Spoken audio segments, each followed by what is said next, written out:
Ah ouais, voilà, on y va et désolé d'avoir, je sais pas, c'est parce que ça, moi je commençais à parler. Alors attends, on est quoi? On est BHV, on est quoi? On est BHV, on est dans le 7 déjà? Non, 6. 6, ok. 6 statut prête, ça passe. Ok, d'accord. Ok, donc on y va. Donc encore une fois, là, il reparlait justement sur l'antisémitisme, etc. et blablabla. Bon. Donc on avance. Et Adam, donc il est encore sur cette bénédiction qui maudit les sectes et les ennemis d'Israël ou d'Hachem, selon lui. Bref, donc en tous les cas, il dit Adam, Belo Iyun. Donc il dit encore une fois, quand les hommes ils prennent donc les paroles des sages sans y réfléchir, Kelu em sofrim ben ish lahavero, comme si c'était en fait des discussions entre un homme et un ami, grosso modo des discussions de comptoir. Az yarshav alem aven, et donc à ce moment-là, il croit que c'est des âneries. Aval kasher mitbonen bedivrehem lo imsachen, mais quand il réfléchit sur leurs paroles, il va voir que c'est pas ainsi. Khatat havana, c'est simplement un manque de compréhension. Et kasher adam metzarev divrehem yahad, et lorsqu'un homme, ça veut dire il ajoute à toutes les paroles, ça veut dire il fait les maths, quoi, on va dire. Donc c'est-à-dire il essaye de metzarev. Ici, ça veut dire, parce que Metzarev, ça veut dire en même temps associé, en même temps purifié, donc voilà. Donc, mais ça veut dire quand quelqu'un il purifie ou il calcule leurs paroles ensemble. Imatsé Shem Yanu Zéazé, donc il voit qu'ils se répondent l'un à l'autre. Ça veut dire que chaque passage du Talmud il éclaire l'autre. Yaïdou Zéazé, que chacun en fait il explique l'autre. Qui kol kavanata maya la emet, puisque toute attention est de chercher la vérité. Les Kachenra ou la tête à l'em hashma, c'est pour ça qu'il ne faut pas donc mettre sur eux une culpabilité. Kim la hatzdik divrehem, simplement justifier leurs paroles. Et j'avance, tu vois. Parce que bon, donc, Omnam Kolashome Advarim Elou, cependant celui qui écoute toutes ces paroles, il devait nafsho, et donc son âme va pleurer, son âme va saigner, Al Devarim Shem Milizim Alehem, sur les paroles de ceux qui se moquent d'eux, quelque chose comme ça.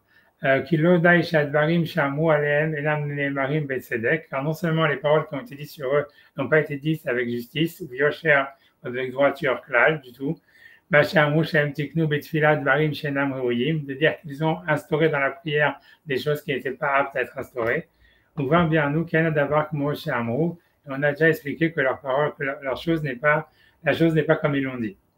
Alors, rien ça veut dire donc il renverse la soupière sur, ça veut dire d'une manière de 100 à 180 degrés. Ça veut dire, c'est ça la carabia. C'est une expression qui a été dite dans l'Agmara sur Iyov, quand il a dit, tu as créé quand il a contesté le libre arbitre. Où l'Agmara a dit sur ça, elle dit que voilà, ça veut dire que Iyov, il a voulu renverser la soupière sur sa bouche. C'est ça, on a vu, Marie, il avait cité cette Gemara. Déjà, il avait déjà expliqué plus ou moins ce qu'il voulait dire. Mais grosso modo, ce que ça voulait dire, c'est que, en fait, c'est pas le sens de la Gemara normalement là-bas, ça voulait dire quand Job il conteste le libre arbitre en disant Dieu a créé les justes, Dieu a créé les mauvais, c'était le contraire. Ça voulait dire en fait l'inverse à la dynamique, quoi. Qu'en fait c'est l'homme qui décide d'être juste ou mauvais. Donc lui, je ne sais pas pourquoi il utilise cette terminologie-là voulant dire que c'est les rabbinim qui nous ont appris à avoir la morale. Et donc, ça veut dire comment dire, les insulter, ou ça veut dire les critiquer en disant voilà qu'ils sont, je sais pas, racistes ou j'en sais rien, ou qu'ils désignent la destruction d'une partie de l'humanité. Voilà, ça fait saigner son cœur, Omar, qui aime l'amdou otanou, puisqu'ils nous ont enseigné, visiru otanou, ils nous ont mis en garde, shali et filatenu beinian zeklal, que la prière ne devait pas être comme ça. Je ne sais pas où il voit ça d'ailleurs, mais bon. C'est-à-dire, ouais, il va expliquer, je pense pas que c'est ça ce qu'il veut dire. Hein. Ça veut dire, ça dans la suite dans les notes, il dit en fait, ça veut dire parce qu'il va dire que on voit qu'on ne demande pas de prier sur la destruction des fauteurs, mais la destruction de la faute. Ok, il va citer la Gemara après. C'est une discussion entre Rabbi Meir et sa femme, etc. Mais il va citer la Gemara. Mais je pense pas que c'est ça ce qu'il veut dire ici. Ça veut dire, je pense qu'il veut dire surtout que c'est que dans la Tfila, c'est que l'idée c'est que comme à la Tfila elle est adressée à un Dieu unique, donc ça peut pas être ça peut pas être condamné ou même opposé. Ça veut dire s'opposer à des gens. Ça veut dire voilà, ceux-là il faut qu'ils soient exterminés. Parce que tu vois, Hachem, c'est comme c'est le Dieu de tout l'univers, donc de toute l'humanité. Donc, ça peut pas. La prière, elle doit être toujours orientée sur ça veut dire sur la globalité de l'univers ou de l'humanité ou du peuple d'Israël, ça veut dire, mais d'une manière globale, pas sur l'individu, quoi. Je pense que c'est ça ce qu'il veut dire. On voit que toutes les prières, elles sont orientées en pluriel. Ça veut dire guéris-nous, donne-nous l'intelligence, fais-nous faire teshuva, bénis notre année, tu vois, etc. Bénis-nous dans toutes nos actions. C'est-à-dire, on prie jamais pour soi, on prie pour tout le monde. Et ça, c'est ce qu'il veut dire, je pense. C'est dans le sens de la prière comme étant, c'est toujours global, quoi. Parce que c'est toujours, pour avoir accès à l'unité d'Hachem, il faut d'abord accepter l'unité de l'univers, quoi, l'unité de la race humaine. C'est vrai, tu vois. Mais bon, voilà, grosso modo, ok, whatever it is. Mais encore une fois, c'est compliqué. Ça veut dire, voilà, c'est vrai ce qu'il dit, tu vois. Ça veut dire, tu vois, c'est puisqu'on dit, par exemple, à Rosh Hashanah, à chaque fois, tu vois, on dit Mika Mocha, tu vois, ça veut dire, dans la deuxième, Mika Mocha Bala Hamim Zochar Yitzurav de Hamim Lechaim, qui se souvient de toutes ces créatures pour la vie. Donc, ça veut dire, quand on prie à Rosh Hashanah et dans les 10 jours de Teshuvah pour la vie, on prie pour la vie de tout le monde, quoi. Ça veut dire même des Palestiniens, tu vois, ça veut dire même de tout le monde, quoi, ça veut dire.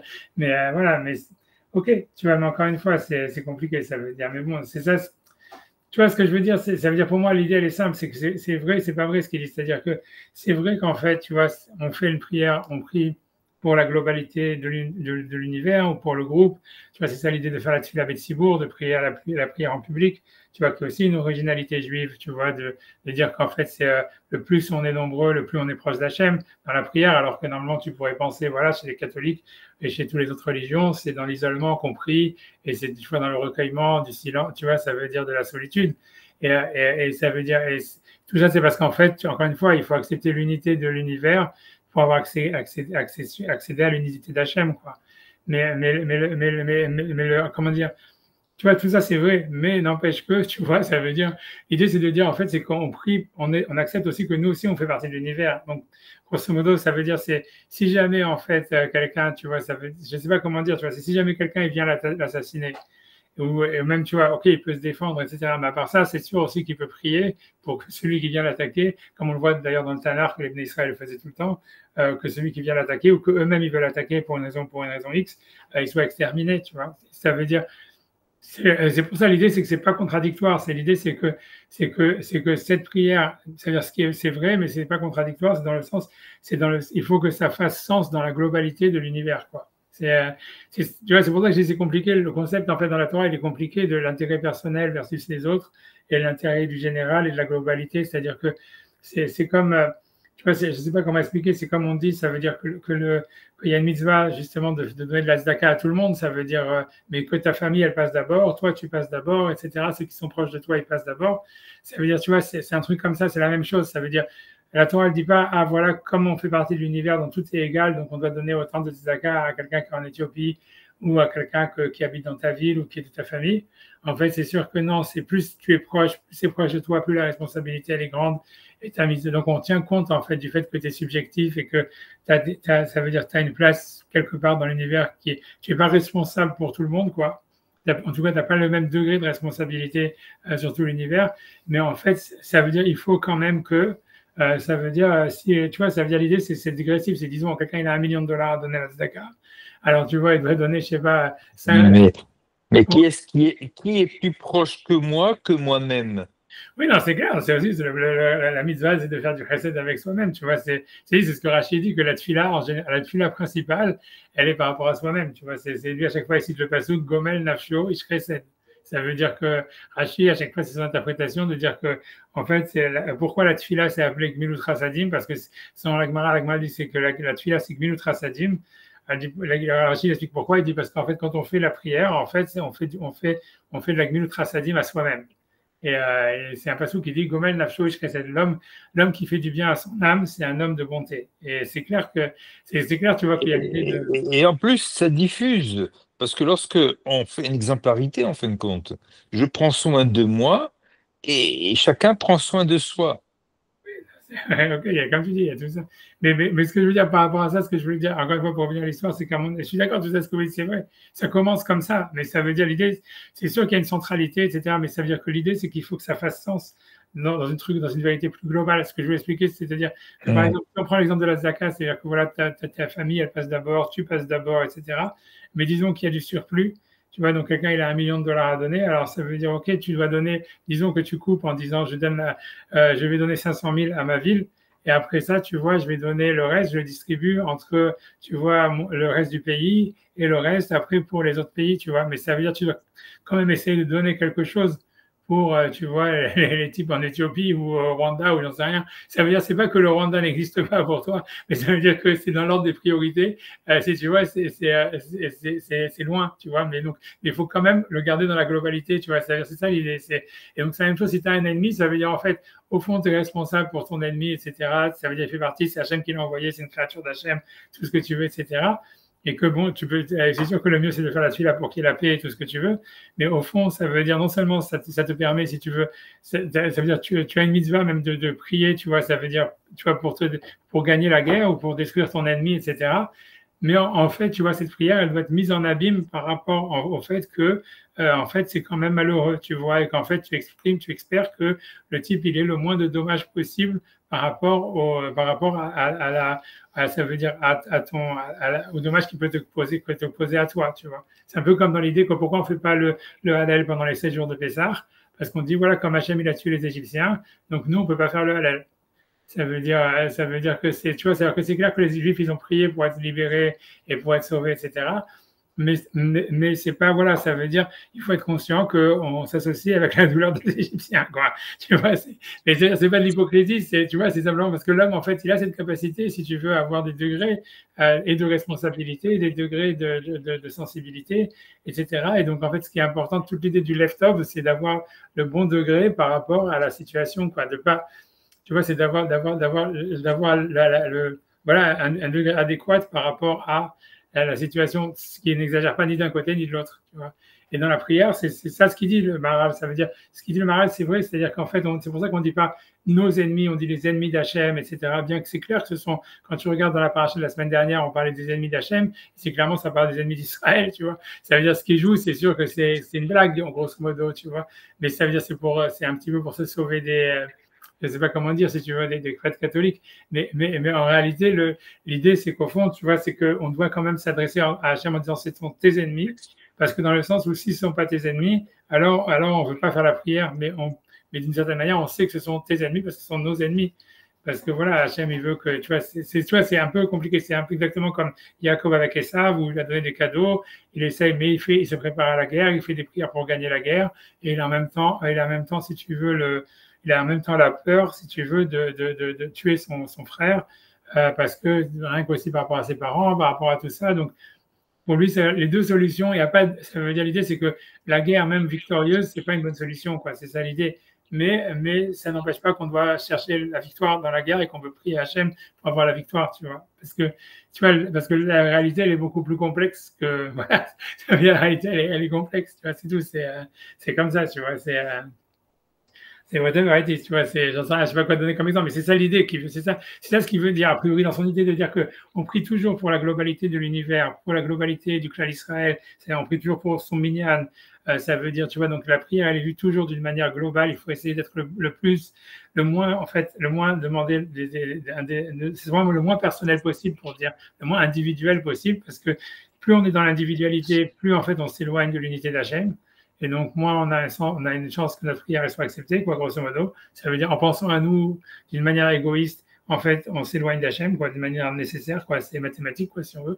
Et tu vois, parce que Hachem, il est dans le 1, tu vois. C'est ça l'idée. Ça veut dire, et donc, en fait, l'idée, c'est qu'il ça veut pas dire qu'il faut s'oublier soi-même et faire comme si on n'existait pas.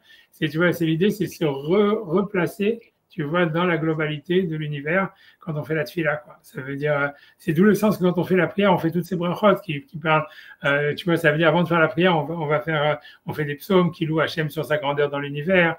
Tu vois, quand on fait des brachot sur Yotzer HaMeorot, qui crée les astres et les soleils et tout ça, qui donne la Torah, qui nous a fait sortir d'Égypte. Grosso modo, quand on va faire la Mida, on va demander nos choses personnelles. Tu vois, il faut qu'on se replace, tu vois, de qu'est-ce qu'on est, nous, par rapport à l'histoire de l'humanité, par rapport à la taille de l'univers, etc. Donc, en fait, on est énorme parce que, en fait, c'est nous-mêmes qui parlons, mais en fait, on est tout petit parce qu'en fait, mais il faut qu'on soit conscient qu'en fait, on est tout petit par rapport à l'histoire, aux milliards d'individus qui ont existé, qui vont exister, qui existent maintenant, et etc., etc. Et tu vois, c'est pas contradictoire, je sais pas comment expliquer, mais c'est ça l'idée. Voilà, j'espère que c'est clair, je sais pas comment expliquer, mais c'est ça l'idée.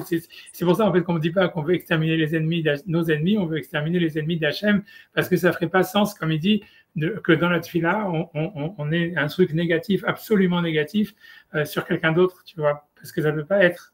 Tu vois, tu vois, on doit dire simplement, ça veut dire on prie pour qu'Hachem extermine ses ennemis, et qu'en fait, en disant ses ennemis, ce sont nos ennemis, parce que nous, on sait qu'on est des êtres humains, et maintenant qu'on s'adresse à Hachem, on s'adresse par rapport à notre Neshama qui est responsable à notre corps, qui est dans une situation agressé par quelqu'un. Mais au fond, c'est pas absolument. On est d'accord que si jamais Hachem il décide, Chazvé Shalom, tu vois, de choisir d'aider les ennemis d'en face et que c'est nous qui nous faisons exterminer, eh ben ok, c'est la volonté d'Hachem, tu vois, c'est ça ce qu'Hachem il a voulu dans l'univers et tu vois, c'est ça ce qu'Hachem il a décidé, tu vois. Mais ça veut dire il faut garder toujours cette idée-là, tu vois. Ça veut dire il faut pas être un mordicus, c'est ce que je veux, tu vois. Quand on fait la prière, on peut pas être radicalement en disant si Hachem n'est pas d'accord avec moi, alors ça veut dire qu'il y a un œuf, j'en sais rien. Tu vois, ça doit être toujours pris dans le compte où en fait on est un grain de sable dans l'univers, etc.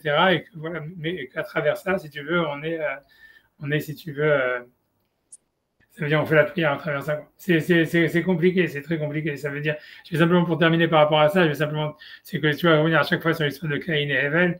Où en fait, c'est que tu vois, il y a marqué donc dans le Midrash que quand Caïn s'est battu avec Hevel, c'est Hevel il avait pris le dessus sur Caïn et que simplement Caïn il lui a dit ouais mais si tu me tues, qu'est-ce que tu vas dire à nos parents?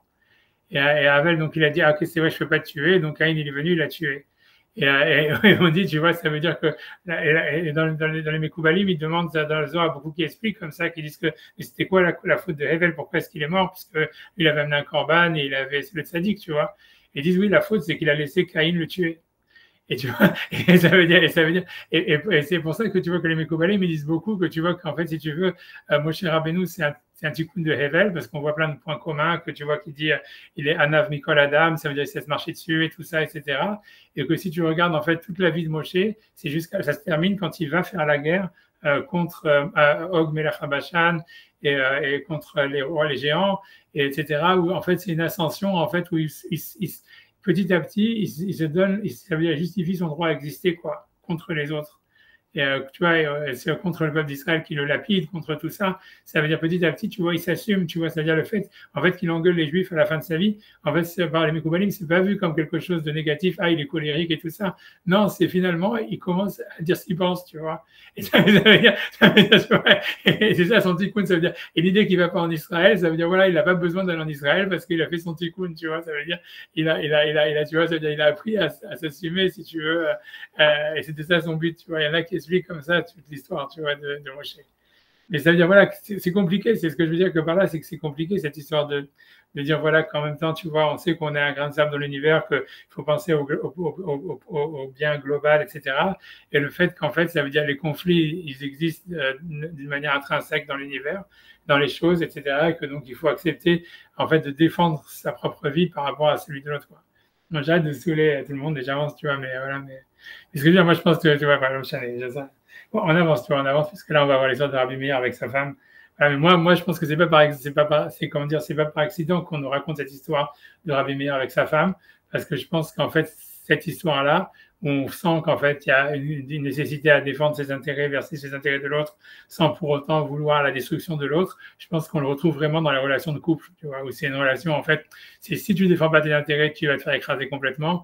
Et en même temps, tu vois, ça veut dire, tu sais que tu fais un couple et que donc en même temps, tu veux truc, mais c'est ambivalent. Voilà, je pense que c'est pour ça que sur ce sujet-là, Dafka Lagma ramène cette histoire-là entre une dispute entre Rabbi Meir et sa femme, quoi. Bon, j'avance, je ne sais pas si ça vous intéresse ou pas, j'avance. Je reste insensible à la réaction du public. Non, mais la tefila, c'est vrai que c'est une fila, c'est toujours au pluriel, mais on te dit qu'il faut que tu fasses une fila, en fait, mais si tu faisais qu'au pluriel, tu aurais du mal à te concentrer, enfin, à trouver ton. Donc, on te dit qu'il y a un moment donné où tu dois penser à toi pour te reconcentrer, pour te remotiver. Je sais pas, c'est un va-et-vient encore.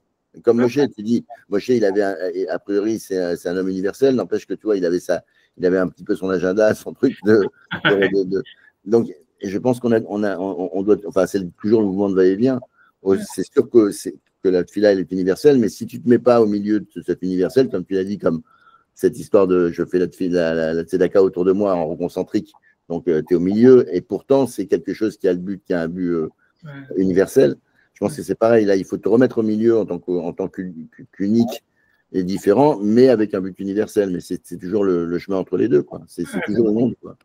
Ouais, c'est un équilibre, tu vois, c'est ça l'idée, tu vois, ça veut dire après, avec ça veut dire ça, mais ça veut dire, voilà, c'est l'idée de left-of, tu vois, c'est quand l'Agmara dit, c'est quoi le der, c'est left-of, et tu vois que dans Tov, en fait, c'est quelque chose qui est lié, en fait, simplement à être en adéquation avec la réalité, quoi. Ça veut dire, l'idée, c'est que tu peux pas dire, ah voilà, c'est-à-dire, il faut que les émotions, ou les sentiments, ou tout ce qu'on veut, ils soient, en fait, pas exagérés, ni d'un côté, ni de l'autre, quoi. Ça veut dire, ni par rapport à l'empathie, ni par rapport à l'égoïsme.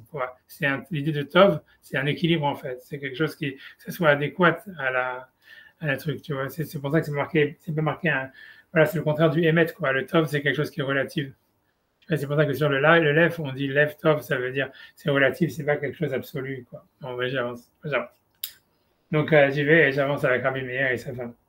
Donc, ok, donc qui aime l'amdou, donc voilà, Vav qui pirach nous divrem et bien que nous avons expliqué leurs paroles,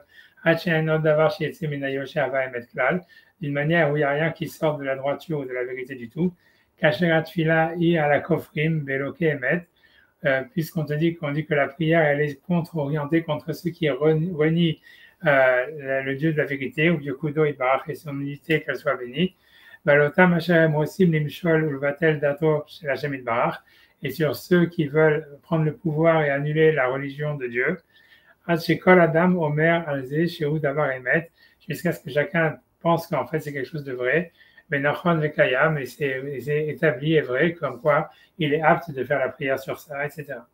Donc malgré tout, même sur ça, les Rachamim, de prier contre ceux qui sont contre la religion, même sur ça, les Rachamim, ils sont critiques. Et les étapes d'Akama des Brachot, comme il est marqué donc dans le premier chapitre de Brachot, Inu Birioné, donc ça veut dire c'est Birioné, dans la note 346, ils disent Pritzim, grosso modo, j'en sais rien. Ça veut dire Birioné, a priori, ça veut dire des gens, des gros bras, j'en sais rien, ça a priori, c'est très difficile à traduire. Qu'est-ce que c'est exactement? Mais c'est des mecs qui font des agressions, grosso modo. C'est des gros bras, bref. Donc c'est mafieux, on va dire. Dayoub, j'allais dire, Dayoub, je vais voter d'Herbi Meir, qui était dans le quartier d'Herbi Meir. Dayoub, mais ça allait tout va. Et il lui faisait du mal. Ça veut dire, je sais pas, il faisait des exactions, j'en sais rien. Donc voilà. Et Herbi Meir n'était pas, on va dire, protégé de tout ça. Avec Abay Herbi Meir Rachamé Alaïvou, qui rit des Limoutou. Donc Herbi Meir, il demandait des Rachamim, ça veut dire de la miséricorde sur eux, qu'ils meurent. Comme on avait déjà vu aussi, que c'est aussi possible qu'au fond, ce qui peut le mieux arriver au Réchaïm, c'est qu'il meurt, parce qu'au fond, ce qu'il cherche, c'est la mort. C'est ce qu'on avait vu, c'est des explications qu'il avait dit que Hitler, en fait, était suicidaire, etc. Et qu'au fond, à travers tout ça, il cherche leur propre mort. Et donc c'est pour ça que Rabbi Meir, il considérait que le fait de prier qu'il meure, c'était considéré comme la meilleure chose qui pouvait leur arriver, puisque c'est ce qu'il voulait. Alors, il m'a dit, Maïda Tirk, donc, Amra li Brouria, donc Brouria, la femme de Rabbi Meir, elle a dit à Rabbi Meir, a priori, je ne sais pas pourquoi il priait ça en voix haute, a priori, grosse erreur à mon avis. Brouria de Rabbi Meir, ça veut dire, elle a dit Brouria, la femme de Rabbi Meir, Maïda Tirk, quel est ton intention? Pourquoi tu penses ça? Pourquoi tu pries pour qu'il meure? Ça veut dire qu'il soit, on va dire, annulé les fautifs de la terre. Donc Chataïm, donc ça veut dire, donc c'est un passage dans les Télim qu'on dit à Rosh Chodesh, et en fait c'est vers la fin. Donc la traduction des mots normalement c'est Itamu, c'est-à-dire qu'ils soient annulés, qu'ils disparaissent. Chataïm. Alors c'est vrai que ça peut se traduire des deux manières. Ça peut s'interpréter les fautes, ou ça peut s'interpréter ceux qui fautent. Mais bon, je ne sais pas, il faudra regarder dans la Bible du rabbinat comment ils ont traduit, je ne sais pas. Tu vois, ça veut dire quelle est la traduction qui avait raison entre Rabbi Meir et sa femme. Moi, si vous voulez, on peut regarder 2 secondes, là, je vais regarder. Je vais regarder quelle est la traduction officielle.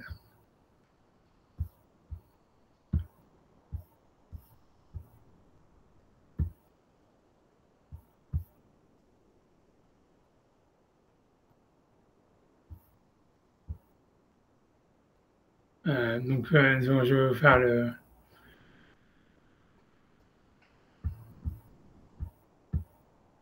Donc ça c'est la traduction en anglais. Je peux la traduire après en français. Mais en fait, en anglais, ils ont traduit comme Rabbi Meir, pas comme sa femme. C'est-à-dire, Itamu Chataim Inaret, ça veut dire ils vont disparaître les fauteurs, les wicked. Je pense que tu vois, si je cherche le genre de traduction, je pense que je peux, si je fais comme ça, et avoir une seconde. La Bible du rabbinat, c'est que les pécheurs disparaissent de la terre. Donc, c'est que les méchants ne soient plus. Donc, en fait, c'est comme Rabbi Meir. Ça veut dire la traduction qui a été retenue, c'est Chataim. Moi, je ne suis pas un expert en grammaire, hein, mais ça veut dire a priori la traduction, parce que Chataim, ça peut vouloir dire les fautes. C'est là ce que la femme de Rabbi Meir elle dit. La femme de Rabbi Meir elle dit, en fait, la traduction du pasuk, normalement, il n'y a pas marqué Yitamu Chotim. Normalement, a priori, encore une fois, je ne connais pas la grammaire, donc pour moi, c'est du chinois, mais ça veut dire que l'idée, c'est ce que la femme de Rabbi Meir elle dit, c'est Yitamu Chotim. Donc, on aurait dû dire, si la traduction du verset, c'est que ceux qui fautent disparaissent, on aurait dû dire que les Chotim disparaissent. Comme il y a marqué Chataim, ça veut dire normalement, c'est les fautes. Tu vois. Donc, on ne prie pas que les fautifs disparaissent, mais on prie simplement que les fautes disparaissent. Ça, c'est ce que la femme de Rabbi Meir a dit. Et tu vois, et encore une fois, ce que je veux dire, c'est qu'en fait, c'est pas retenu, en tous les cas, par les traducteurs classiques. Si vous voulez, je peux essayer de regarder Rashi, mais bon, j'ai pas envie de rentrer dans la grammaire, je sais pas un peu ça. Je vois aussi que, je sais pas, donc allez, je regarde quand même Rashi une seconde. S'il va, non, ça va compliqué. Moi, je vais laisser tomber. Je vais laisser tomber, je reste comme ça.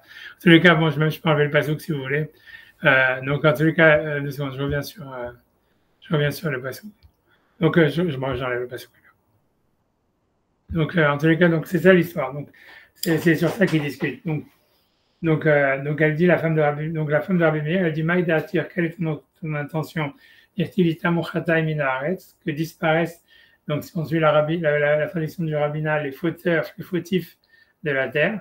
Miktiv chotim, est-ce qu'il y a marqué les fautifs, qui veut dire les fautifs, ça devrait être chotim, ceux qui fautent.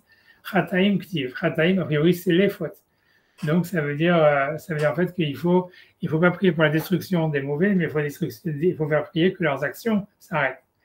Vod shafil les sefadekra, et en plus la femme d'Abimé, elle a dit à son mari, regarde la suite du verset qui dit Urshaim odenam, et les Rechaim n'existent plus. Alors, c'est la suite du pasouk. Alors, elle veut dire, grosso modo, ça veut dire que c'est les Rechaim, c'est-à-dire, elle traduit le verset en disant, ils ne sont plus des Rechaim. C'est-à-dire, ils font des choix. Donc, c'est sur ça qu'il faut faire, là-dessus, là. Et là, donc, c'est pour ça qu'elle dit, Baïra alay wachame, il faut que tu fasses des tfilotes, des le'adou b'tshuva. Il faut que tu fasses des tfilotes pour qu'il fasse des tshuvah, adkan. Donc, voilà. Et après, la Gemara dit que Rabbi Meir, il n'a pas écouté la vie de sa femme, mais sa femme, elle a fait des prières pour qu'il fasse des teshuvah, et c'est les prières de sa femme qui ont été acceptées. Voilà. Donc, mais voilà, comme quoi, la leçon de l'histoire, c'est ne jamais faire des prières à voix haute pour que sa femme elle écoute sur on fait la prière. Ça fait toujours tout foiré. Tu vois,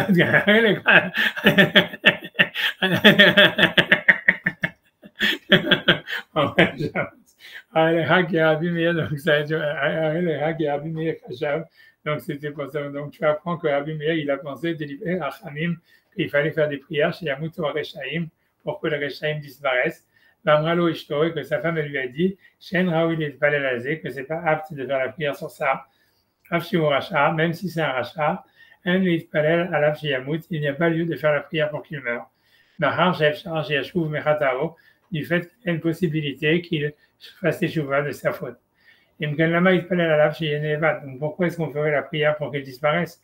Mahar chez Adam, Masé Adam chez la Jamid Barar, puisque n'importe quel être humain, c'est une créature d'Hachem qui soit bénie. Le Kar Kenraouizé, donc c'est pour ça que c'est pas apte ceci. Le Kar Ketiv Itamu Hatay Minaretz, car c'est pour ça qu'il a été dit, ils ont fauté, ils ont disparu les fautifs de la terre. Velo Kataf Chotim, il n'y a pas marqué, Chataim les fautes. Velo Kataf Chotim, il n'y a pas marqué les fautifs. Chez Shem Torah, qui serait donc le nom de les fautifs. Shematoire la Adam Shuracha, donc qui détermine qu'il y a une appellation d'un homme qui est mauvais. Vaya Mashmash Yamutu Veitam à Adam à chaque côté. Et là, le sens littéral, ça aurait été qu'il meure et qu'il disparaisse l'homme qui faute. Ok. Verod Misé chez Amar Harab Reshaim Odenam. Et aussi dans la suite du verset, il y a marqué et les Reshaim ne sont plus. Va Vele les Memar Itam ou Reshaim. Alors qu'on aurait pu dire voilà qu'ils disparaissent les Reshaim Minaretz. Reshaim Yasufu Minaolam. Et que les Reshaim soient enlevés du monde. Avalita Mochataim, mais lorsqu'on dit qu'ils arrêtent les fautes minaretz de la terre, chez Loïachet Nimsa, qu'il ne faut pas que la faute elle existe, Enoshia For Hashem Idbarach, Dat Achote, donc c'est que Hashem il change l'intention de celui qui fait la faute, et qu'il ne fasse plus le mal. On va Zelita Mochataim, et avec ça, ils vont disparaître les fautes ou les fautifs. Chez Loïachet Davera, qu'ils ne vont plus faire de Averot. Reshaim Odenam, parce que les Reshaim n'existent plus, que l'Omar Shelou Yinim Saim Reshaim, qu'il n'y ait plus de Reshaim, mais qu'un Chaouch et Tfila, et c'est ainsi que la prière doit être. Ce qui veut dire par là, c'est que c'est pas qu'en fait, c'est lui ce qui veut dire que c'est pas que Brouria elle discute sur le sens littéral du verset. Ça veut dire que lui ce qui veut dire, c'est que c'est clair que le sens littéral du verset, c'est comme Rabbi Meir, que quand on dit Itamuchataim, c'est qu'ils vont disparaître les fautifs, les fauteurs, pas les fautes. Mais elle veut dire que du fait que c'est cette terminologie qui a été utilisée, ça veut dire les fautifs, il suffit qu'ils arrêtent de faire la faute pour qu'ils ne soient plus des fautifs. Et la même chose avec le Reshaim, puisqu'en fait, on dit pas, on n'a pas dit un prénom, on n'a pas singularisé une personne ou un nom ou quelque chose comme ça. Donc ça veut dire que c'est le comportement qui est condamné, pas la personne. Et donc on doit prier pour qu'il fasse teshuva. C'est ce qu'il veut dire. Voilà. Ok, whatever it is. Le cas où j'étais à Tfila, et c'est ainsi que c'est après la Tfila. Imkan Emlandou il y a la Tfila. Et c'est pour ça qu'ils ont appris le sujet de la Tfila. Ok. Je ne sais pas à quel point c'est naïf de penser que les gens ils peuvent changer de. Je sais pas, je vois mal Mélenchon faire teshuva, quoi. Tu vois, j'en sais rien. Tu vois, ça veut dire, j'en sais rien. C'est pas pour moi, je sais même pas si ça serait pas, j'en sais rien, c'est un plus grand miracle que l'ouverture de la mer Rouge. Tu vois, non, je sais pas à quel point on peut être naïf de penser que les gens ils changent, quoi. Ça, c'est une autre question, tu vois. C'est d'une manière générale. Je sais pas, moi, j'ai rarement vu les gens changer, tu vois. Ça veut dire, ce qui est possible, c'est la teshuva dont il est question, c'est dire, en fait, ouais. Non, là, elle compte sur un changement de comportement, pas un changement des personnes. Ouais. S'ils ne sautent plus, je veux dire, voilà, comme on dit souvent, on n'a pas fait d'attentat contre les Allemands en 1946. On n'a pas fait sauter les bus allemands, quoi, parce que, ouais, mais pourtant, c'était les mêmes mecs, et ils n'ont pas changé. Mais leur action a changé, pas ce qu'ils avaient dans la tête, c'est clair. Ouais, ok.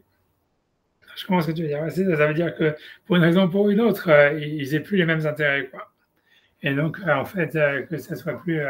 C'est exactement en phase avec ce qu'elle dit. C'est-à-dire que c'est les fautes qui s'arrêtent, mais pas les hommes qui sont arrêtés, quoi. Et ils vont changer, bref. Ouais, je comprends ce que tu veux dire, je comprends. Ça veut dire, ouais, c'est ça. Voilà, ok. Donc, c'est vrai que ça a l'air un peu naïf. mais c'est vrai que ce qu'on peut pas, enfin, ce qu'on a vu avec la fin de la Deuxième Guerre, enfin après la Shoah, on a bien vu ça. C'est pas les Allemands, c'est les mêmes. Hein. Moi, j'ai travaillé avec eux, c'est les mêmes. Hein. Non, c'est vrai. Je comprends ce que tu veux dire. C'est sûr que c'est comme tu dis. C'est sûr que c'est dans la main d'Hachem, tu peux voir. Mais moi, je pense plus l'histoire de Yaakov et Esav, quoi. Comment Yaakov, tu vois, d'un côté, on voit que Yaakov, il se préparait à la guerre.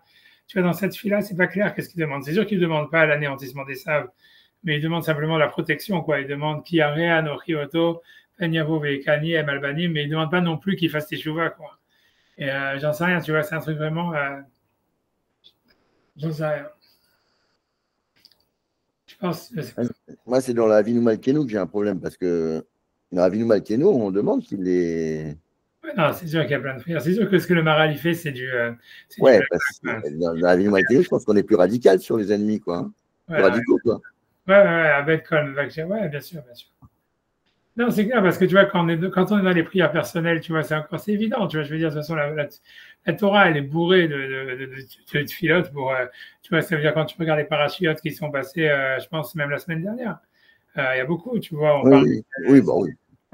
les ennemis d'Israël, machin, blablabla, nos ennemis, et ça veut dire une identification totale entre les ennemis d'Israël et les ennemis d'Hachem, et en plus de ça, tu vois, voilà, ils ont fait des tfilotes, ils font des néders pour gagner la guerre, pour un truc, donc c'est constamment, tu vois, c'est constamment. Non, c'est sûr, c'est sûr. Qu'est-ce que tu veux que je te dise? Parce que c'est normal, tu vois, je veux dire, c'est tout. Ça veut dire, c'est la violence, ça fait partie de. C'est Hachem qui a voulu la violence, car comme dit le Maral. Le Maral, lui, si tu veux, c'est son idée à chaque fois de dire que c'est l'unité d'Hachem, elle est contre la matière, et donc le rapport entre Israël et les nations, entre la matière et la spiritualité, il est nécessairement conflictuel. Et c'est clair que chacun, en fait, il doit, ça veut dire, quel que soit le parti qu'on représente, on doit souhaiter, prier, faire des actions pour gagner, quoi. Et ce qui implique, d'une certaine manière, la destruction de l'autre. Mais, euh, mais, mais, mais voilà, voilà, qu'est-ce que je te dis? Ça, c'est la vérité, quoi. Ça, c'est sûr, tu vois. Maintenant c'est clair qu'au niveau de la prière, ça se joue différemment. Moi, je pense, tu vois, c'est très difficile, tu vois, j'en sais rien, tu vois. Parce que, Parce que tu vois, en fait, parce que le vrai problème dans tout ça, c'est quand tu regardes la discussion entre Rabbi Meir et tu vois, et comment dire, et Bouria, c'est qu'en fait, dans les deux cas, si tu veux, l'idée, c'est que normalement, quand par exemple, tu compares ça à la prière de Yaakov avec Esav, tu vois, Yaakov, il a une prière, tu vois, vachement plus pure, beaucoup plus, on va dire, beaucoup plus, qui a l'air meilleure, tu vois, c'est-à-dire de dire, voilà, ça veut dire, parce qu'il dit, Atzilenina miyad achim miyad Esav, ki yare anochi oto, ben yavo veikani em albanim, ça veut dire, sauve-moi de la main de mon frère, de la main d'Esav, parce que j'ai peur qu'il vienne me frapper la mère avec les enfants. Vata Martha, et toi tu as dit, et Taviti Vimar, je te ferai du bien, mais je mettrai ta descendance comme le sable de la mer. Et c'est ça, ça s'arrête là, ça veut dire. Et après ça, lui, il se prépare à la guerre, il se prépare au cadeau, il se prépare, tu vois, avec cette fille-là. Mais si tu veux, l'idée, c'est qu'on a l'impression que, tu vois, Yaakov, c'est un petit peu comme moi à chaque fois, moi, comment j'ai appris à réfléchir, parce que c'est surtout quand tu fais des débats que tu apprends à faire ça, parce que c'est une manière de ne te jamais tromper. Si tu dis, je sais pas c'est quoi le futur. Et tu vois, donc ça veut dire, tu vois, c'est un peu l'idée, tu vas dire, voilà, tu vois, ça veut dire, grosso modo, tu vois, ça veut dire comme ça. Mais c'est vrai, quand tu parles à Hachem, c'est ce qui fait le plus sens, tu vois, de dire, OK, sauve-moi. Moi, je veux que tu m'as dit que j'allais avoir une descendance nombreuse et que j'allais te sauver et tout ça. C'est toi qui m'as dit d'entrer en RS et tout ce que tu veux. Donc, sauve-moi. Je ne sais pas si c'est mon frère, je ne sais pas si c'est mon ennemi. Quoi qu'il arrive, tu vois, trouve-toi une solution, tu vois. Et moi, après ça, lui, il se dit, moi, je fais Ishtalut, donc comme je ne sais pas quoi, donc j'essaye tous les trucs, la guerre, les cadeaux, de la prière, mais ça veut dire, et Hachem, si tu veux, c'est comme si tu vois, grosso modo, les cartes, elles sont dans les mains d'Hachem, et c'est lui qui va décider s'il va faire teshuva, il va se faire exterminer dans une bataille. Tu vois, ça veut dire, mais c'est Hachem de faire son choix, c'est pas à toi de proposer un scénario. Tu vois, a priori, voilà, mais moi, tu vois, c'est proposer un scénario, quel qu'il soit. Soit qu'il fasse teshuva, soit qu'il soit exterminé dans la guerre. C'est des scénarios que toi, tu proposes, et a priori, tu vois, c'est pas ton rôle de les proposer, quoi.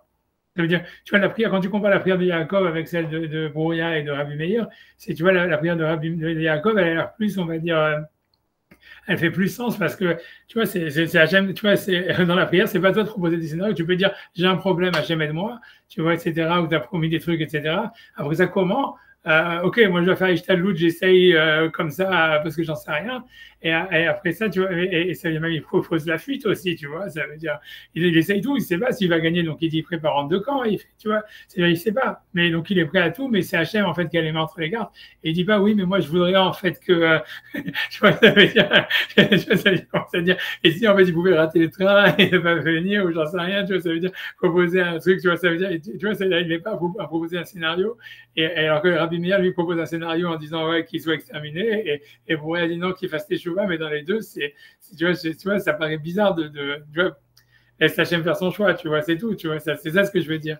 Mais d'un autre côté, tu vois, ça veut dire, mais d'un autre côté, ça c'est quand tu réfléchis comme ça, mais non, d'un autre côté, tu comprends aussi que justement, c'est la vision messianique, c'est justement d'avoir un scénario, tu vois. C'est-à-dire que, tu vois, le roi David, c'est le mec qui a un scénario pour Hachem. Ça veut dire, il dit pas, OK, voilà, Hachem, fais ce que tu veux. Tu vois, Yaakov, si tu veux, il a pas, tu vois, ça veut dire, il sait pas quoi faire, quoi, grosso modo, donc il dit, ok, je sais pas, et j'essaye, tu vois, et Hachem, il choisit, et puis, avec que vaille, tu vois, c'est pour ça qu'il dit, on divise le camp en deux, on fait ci, on fait ça, dans le truc, tu vois, j'essaye de faire, tu vois, c'est le plus rationnel possible, on va dire. Alors que, et en fait, moi, je pense que ça, c'est la vision anti-messianique, quoi, c'est la vision, tu vois, ça veut dire, c'est la vision où tu n'as pas de vision, quoi. Ça veut dire, tu gères une situation, et du mieux que tu peux. Alors que tu vois, ça veut dire que proposer déjà des scénarios, que ce soit en fait comme Bourré a dit qu'il fasse teshuva, ou alors comme Rabbi Meir qu'il soit exterminé, c'est déjà, tu vois, c'est plus du David Ameller, tu vois, type of situation, tu vois, en disant voilà, je vais poursuivre mes ennemis et je vais pas les laisser jusqu'à ce qu'ils soient abandonnés, qu'ils soient exterminés. Et tu vois, ça veut dire, tu vois, grosso modo, Hachem c'est un assistant, tu vois, mais c'est moi qui décide, quoi. Et tu vois, et c'est clair que c'est ça la vision messianique, tu vois ce que je veux dire. C'est ça le vrai. Parce que voilà, c'est le Messie, c'est celui qui va donner une vision politique à Israël.